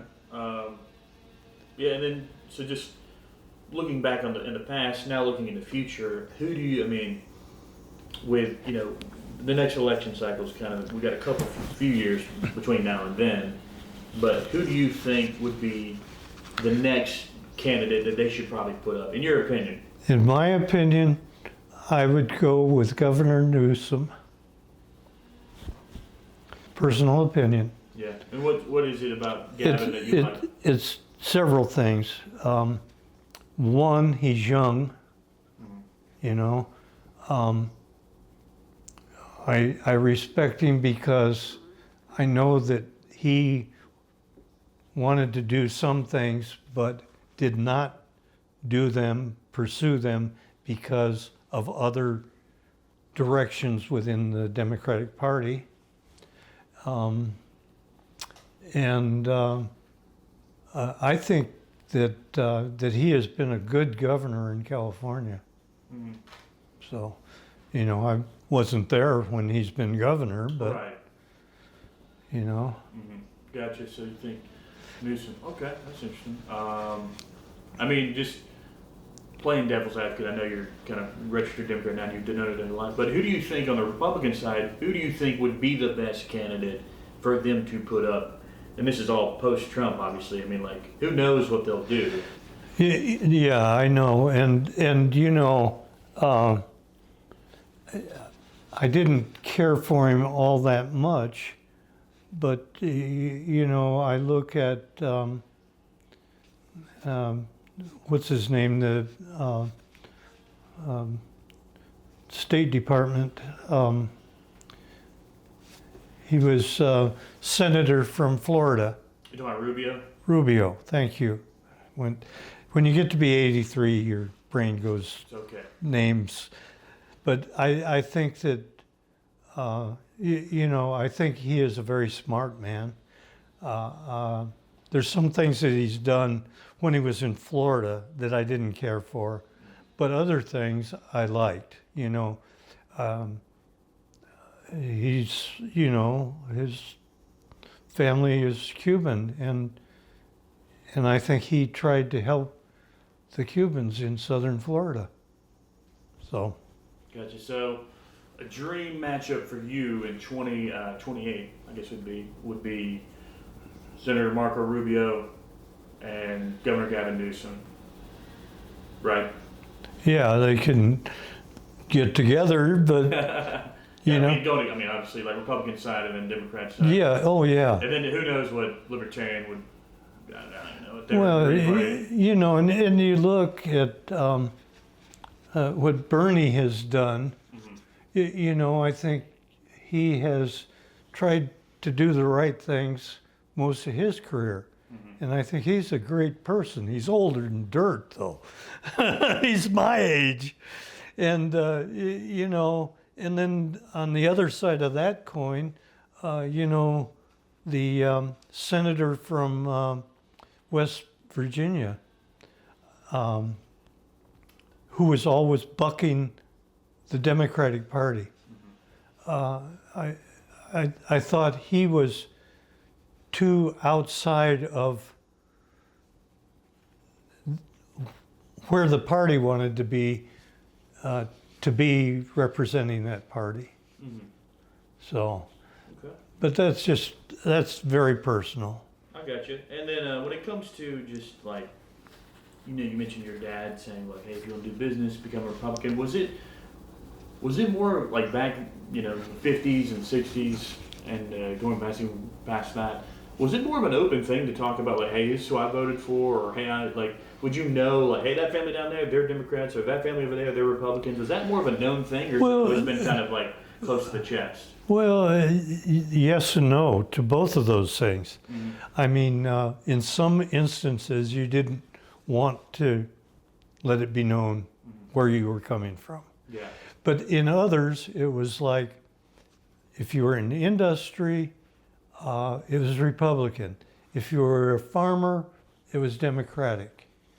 More of that, The culture, I think, was divided along industry and agriculture more. Gotcha. Okay, that's interesting. Yeah, because I've just grown up with, my parents told me like, hey, whatever you vote for is whoever you vote for. Keep it to yourself. Don't ask anybody who they voted for. That kind of thing. It's just kind of one of those unspoken. But I don't know when that became a thing. Like, I didn't know if that was like already kind of always ingrained in our society, or just kind of something that happened over time. Well, and I'm not sure about some of that stuff, but one thing that I see is that we are too divided now. Yeah. It's ridiculous. Right. So, there's no gray. It's black or it's white. Yeah. So I agree with it. It's like the more we get out and have a discussion, one that's not a shouting match or us, it ends up, anything crazy. It's just, yeah, I get what you're saying. It's just, I don't know. well, just as an example, Heather's best friend, they didn't talk to them for a year or two because of politics. Really. And then where I lived, the neighbor across the street and Nancy and I, we had become, where we were Democrats, and my next door neighbor, one of my best friends still, so far a Trump that my wife had to say to her, Sharon, don't put a sticker on your car because somebody will key your car. Right? That's how divided people are. Right. I mean, with the Teslas recently, I mean, And so we didn't talk right. with them about that because they were our best friends. Whereas Heather, with her best friend, they quit seeing them and talking to them for quite some time. Life's too short, and I don't. Well, yeah. Yeah, I don't get it. Yeah. So, But- so just kind of changing pace a little bit here. Just life for you. I mean, you're now, you said 85? 83. 83. So 83, you're living in Georgia now. Tell me all the states you've lived in as an adult, I guess. So that would be California. I lived in California for 40 years. I lived in Connecticut for a year. I lived in New York again because of my mother for over 20 years. My wife hated it, by the way. And then I moved to Florida when I got a consulting job, and which was virtually a permanent job down there after I'd retired. And I lived there in southern Florida for 15 years. And then when my wife passed, I moved to Georgia. And I loved, with my wife, I loved southern Florida. Was that your favorite, would you say? It was my favorite at that time of my life. I got you. It was the right place at the right time. And if I had to do my whole life over again, my second life in New York would have been a shorter time. Right. But I moved there because of my mother. Gotcha. And so tell me about New York. I mean, that's 20 years that you're there. You mentioned your mother. Is it to look after her? Or? Well, to be with her and look after her. When I moved back there, she was into her 60s. And, I was still in my 40s, I guess. Anyway, and then my mother died in 2002. In the last few years, my sister took care of my mother's finances, and I took care of my mother spiritually. Gotcha. Yeah. And and when my mother was a big part of my life, my whole life. That's Right. why I moved back to New York, was because of her. Right. Yeah, I just so New York in those 20 years that you're there, I mean, was it a big culture shock for you to go? I mean, the first time you were there, you were really little, right? Yeah. So you didn't remember it. So like going back, I mean, were you guys in the city or like were you guys out upstate? Oh no, we were New Yorkers, city, upstate. Well, upstate to those people is Poughkeepsie.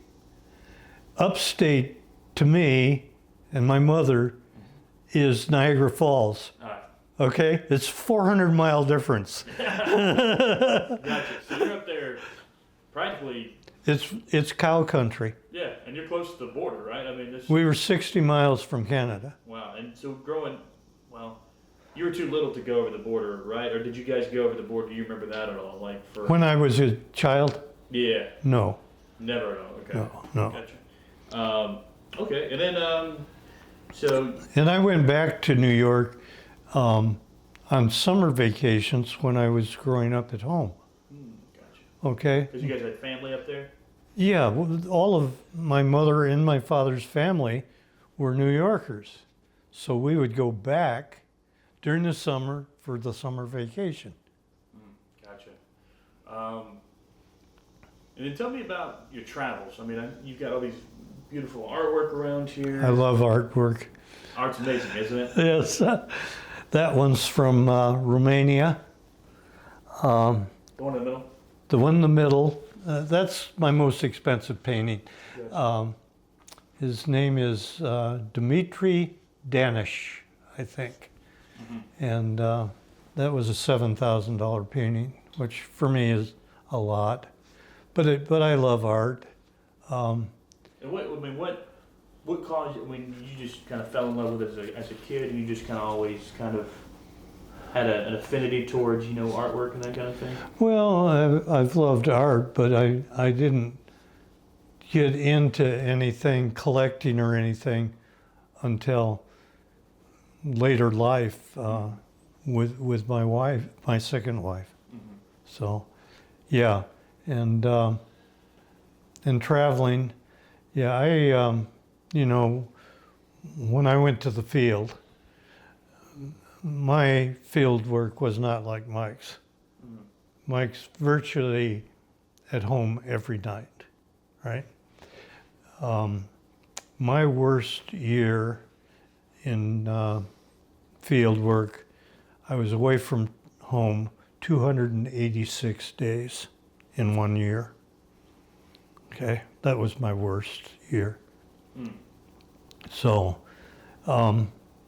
travel. My first year in the field, I had, with American Airlines alone, 365,000 miles. Okay. So you're getting 1,000 miles a day, it sounds like. There were weeks, honest to God, when I had four cross countries. Oh, California to east, east to west, back. wow.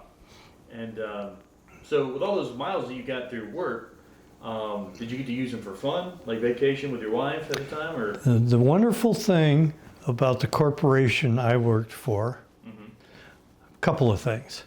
And everything changes with corporations, but in the early days, a few things. One, we hired you, you're here for life. That's the way it was. You'll always have medical. Travel, okay? When I went to the field, all right, you're gonna travel, here's the rules. You can stay wherever you want, within reason, hotel-wise. We would like Holiday Inn or Marriott, not Hilton and Hyatt. Travel, if you travel outside the United States, first class is acceptable. In my whole career with FlowServe, I had questioned on an expense account once, and that was for a magazine. It was at that time magazines were $2, not $15 like they are now. And I went to the general manager's office, and he lectured me on how that wasn't a company expense. And he lectured me for 2 hours, and I was begging him to just let me pay for the magazine. Show you the other side of that coin. I had gone out, one of my first field assignments, I was in Pennsylvania, and I had been there for several months. And we were winding the job down, and the salesman for the area came and took two people that worked for me and myself out to dinner. And we went to a very nice place, and the salesman said, get whatever you want. And one of the guys that was with me was a very good friend of mine, and the other one was an older man that worked for me. And I said, have you guys ever had Dom Perignon? And they both said, no. I said, well, we're going to have Dom Perignon tonight. So we had 2 bottles of Dom Perignon. And the salesman had to pay for it. So it was a few years later, and I was at a business meeting in Los Angeles, and the vice president of sales, who I'd known for quite a few years, and I sat next to each other, and my boss sat on the other side of me, and when we sat down, the vice president of sales turned to me and he says, Roger, do you remember in Pennsylvania, you had my salesman buy Dom Perignon? I said, yeah, I remember, John. He says, well, let me tell you. He says, I'm going to pay for the dinner tonight. There were a couple of salespeople, and there were, I think, 12 of my people, plus my boss. And so John says, I'm going to pay for dinner tonight, but Roger, you're going to pay for the wine. I said, okay, John, I got it. So the bill comes, and he shoves it over to me, and I pass it over to my boss. My boss looks at it, and the wine bill is $2,400. Oh, no. So Roger likes wine. So my boss slides it back over to me, and he says, I want you to put that on your expense account. I'll approve it. Because if I put it on my expense account, and Franz, our vice president, Franz has to approve it, we're both going to get fired. Was that the guy? Was Franz the guy that lectured you on the magazine, or no? No. Different guy. I'd gone. That was at the breeder Right. division. Yeah. In the field, I was never questioned for anything. Right on. Okay. So this is. I've watched James Lipton for years, and he's passed away now, but he used to do Inside the Actors Studio, and he had 10 questions he would ask every person he had. If it was George Clooney, whoever. So I'm going to ask him to you, so here we go. I hope I can easy. answer. It's super easy. So just relax. First question is, what is your favorite word? Well, maybe the one I use too often is a 4-letter word. What does it start with, an S or an F? F. Okay, good to know. Thank you for not yelling it out. Okay. What is your least favorite word? A 4-letter word. Starts with a C. Understandable. Moving on. What helps you become creative? What helps you become creative, spiritually, or emotionally connected? Is there something? I mean, we were talking about artwork. I mean, what is that for you?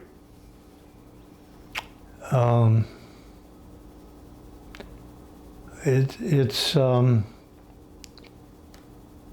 enlightening to me. As an example, over on this side, there's a painting that I found. This is just a print that Hunter got for me. Mm-hmm. And Hunter's your grandson? My grandson. got for me from the Booth Museum in Cartersville. I'm a member of the Booth Museum. I go there because I love the art, and it just inspires me. And this one painting, for whatever reason, had me doing research online just because it struck me so. And next to that is another painting of a tree. And that's also an inspiration to me. I spent 15 years in southern Florida. I I was in a town where a man named Bacchus was a painter, and very famous painter. His paintings go for over $50,000 for anything now, and up. Anyway, Bacchus mentored some black men, and they're called the Florida Highwaymen. And Bacchus started with one of them and mentored him, and that one man mentored some other. And there became a group of these highwaymen, and they're very famous now. They're from the 40s and 50s. And they sold, the reason they're called highwaymen, they sold paintings out of the back of their cars on the highway for whatever they could get. Now their paintings are worth thousands of dollars. Wow. It's amazing. The next one was, what is your favorite curse word? But that kind of, I guess, ties back into your favorite word. Yes. Funny enough, I've met Europeans and like people from all over the world that like, apparently their favorite word in English is like the F word. It's just because it's just, I guess it's a very powerful just curse word. It is. It gets the point across. And it's, you saw the president used it publicly the other day. Yeah, I guess he did. So moving on, what sound or noise do you love? I love the sound of a guitar. Like it's strumming, okay. And then what sound or noise do you hate? Screaming, especially women. Roger, you'll get us in trouble. All right. What profession other than the one what profession other than your own that you had throughout your career would you have liked to attempt or still would like to attempt? What profession? Mm-hmm. Boy, that's really hard for me to answer. I'm so design and mechanically inclined. You know, instead of being a mechanical engineer, I might have gone into architecture. Okay? I don't know if that's deviating enough. No, that's good. That makes sense. I mean, I could, and it's funny because I mean, like, you were talking about artwork, talking about paintings, and it's like your career, talking about architecture as well. It's just it all kind of like they're all in that same field of that creativity where you're making something from nothing. I designed this. Oh yeah, this whole living space. This whole room. Yeah. And I knew I only had 650 square feet to work with. Right. Right? What profession in particular would you not like to attempt or do? Any profession that I would not like. Yeah, one in particular you're just like, I would never want to do that. Anything in the medical field. Understandable.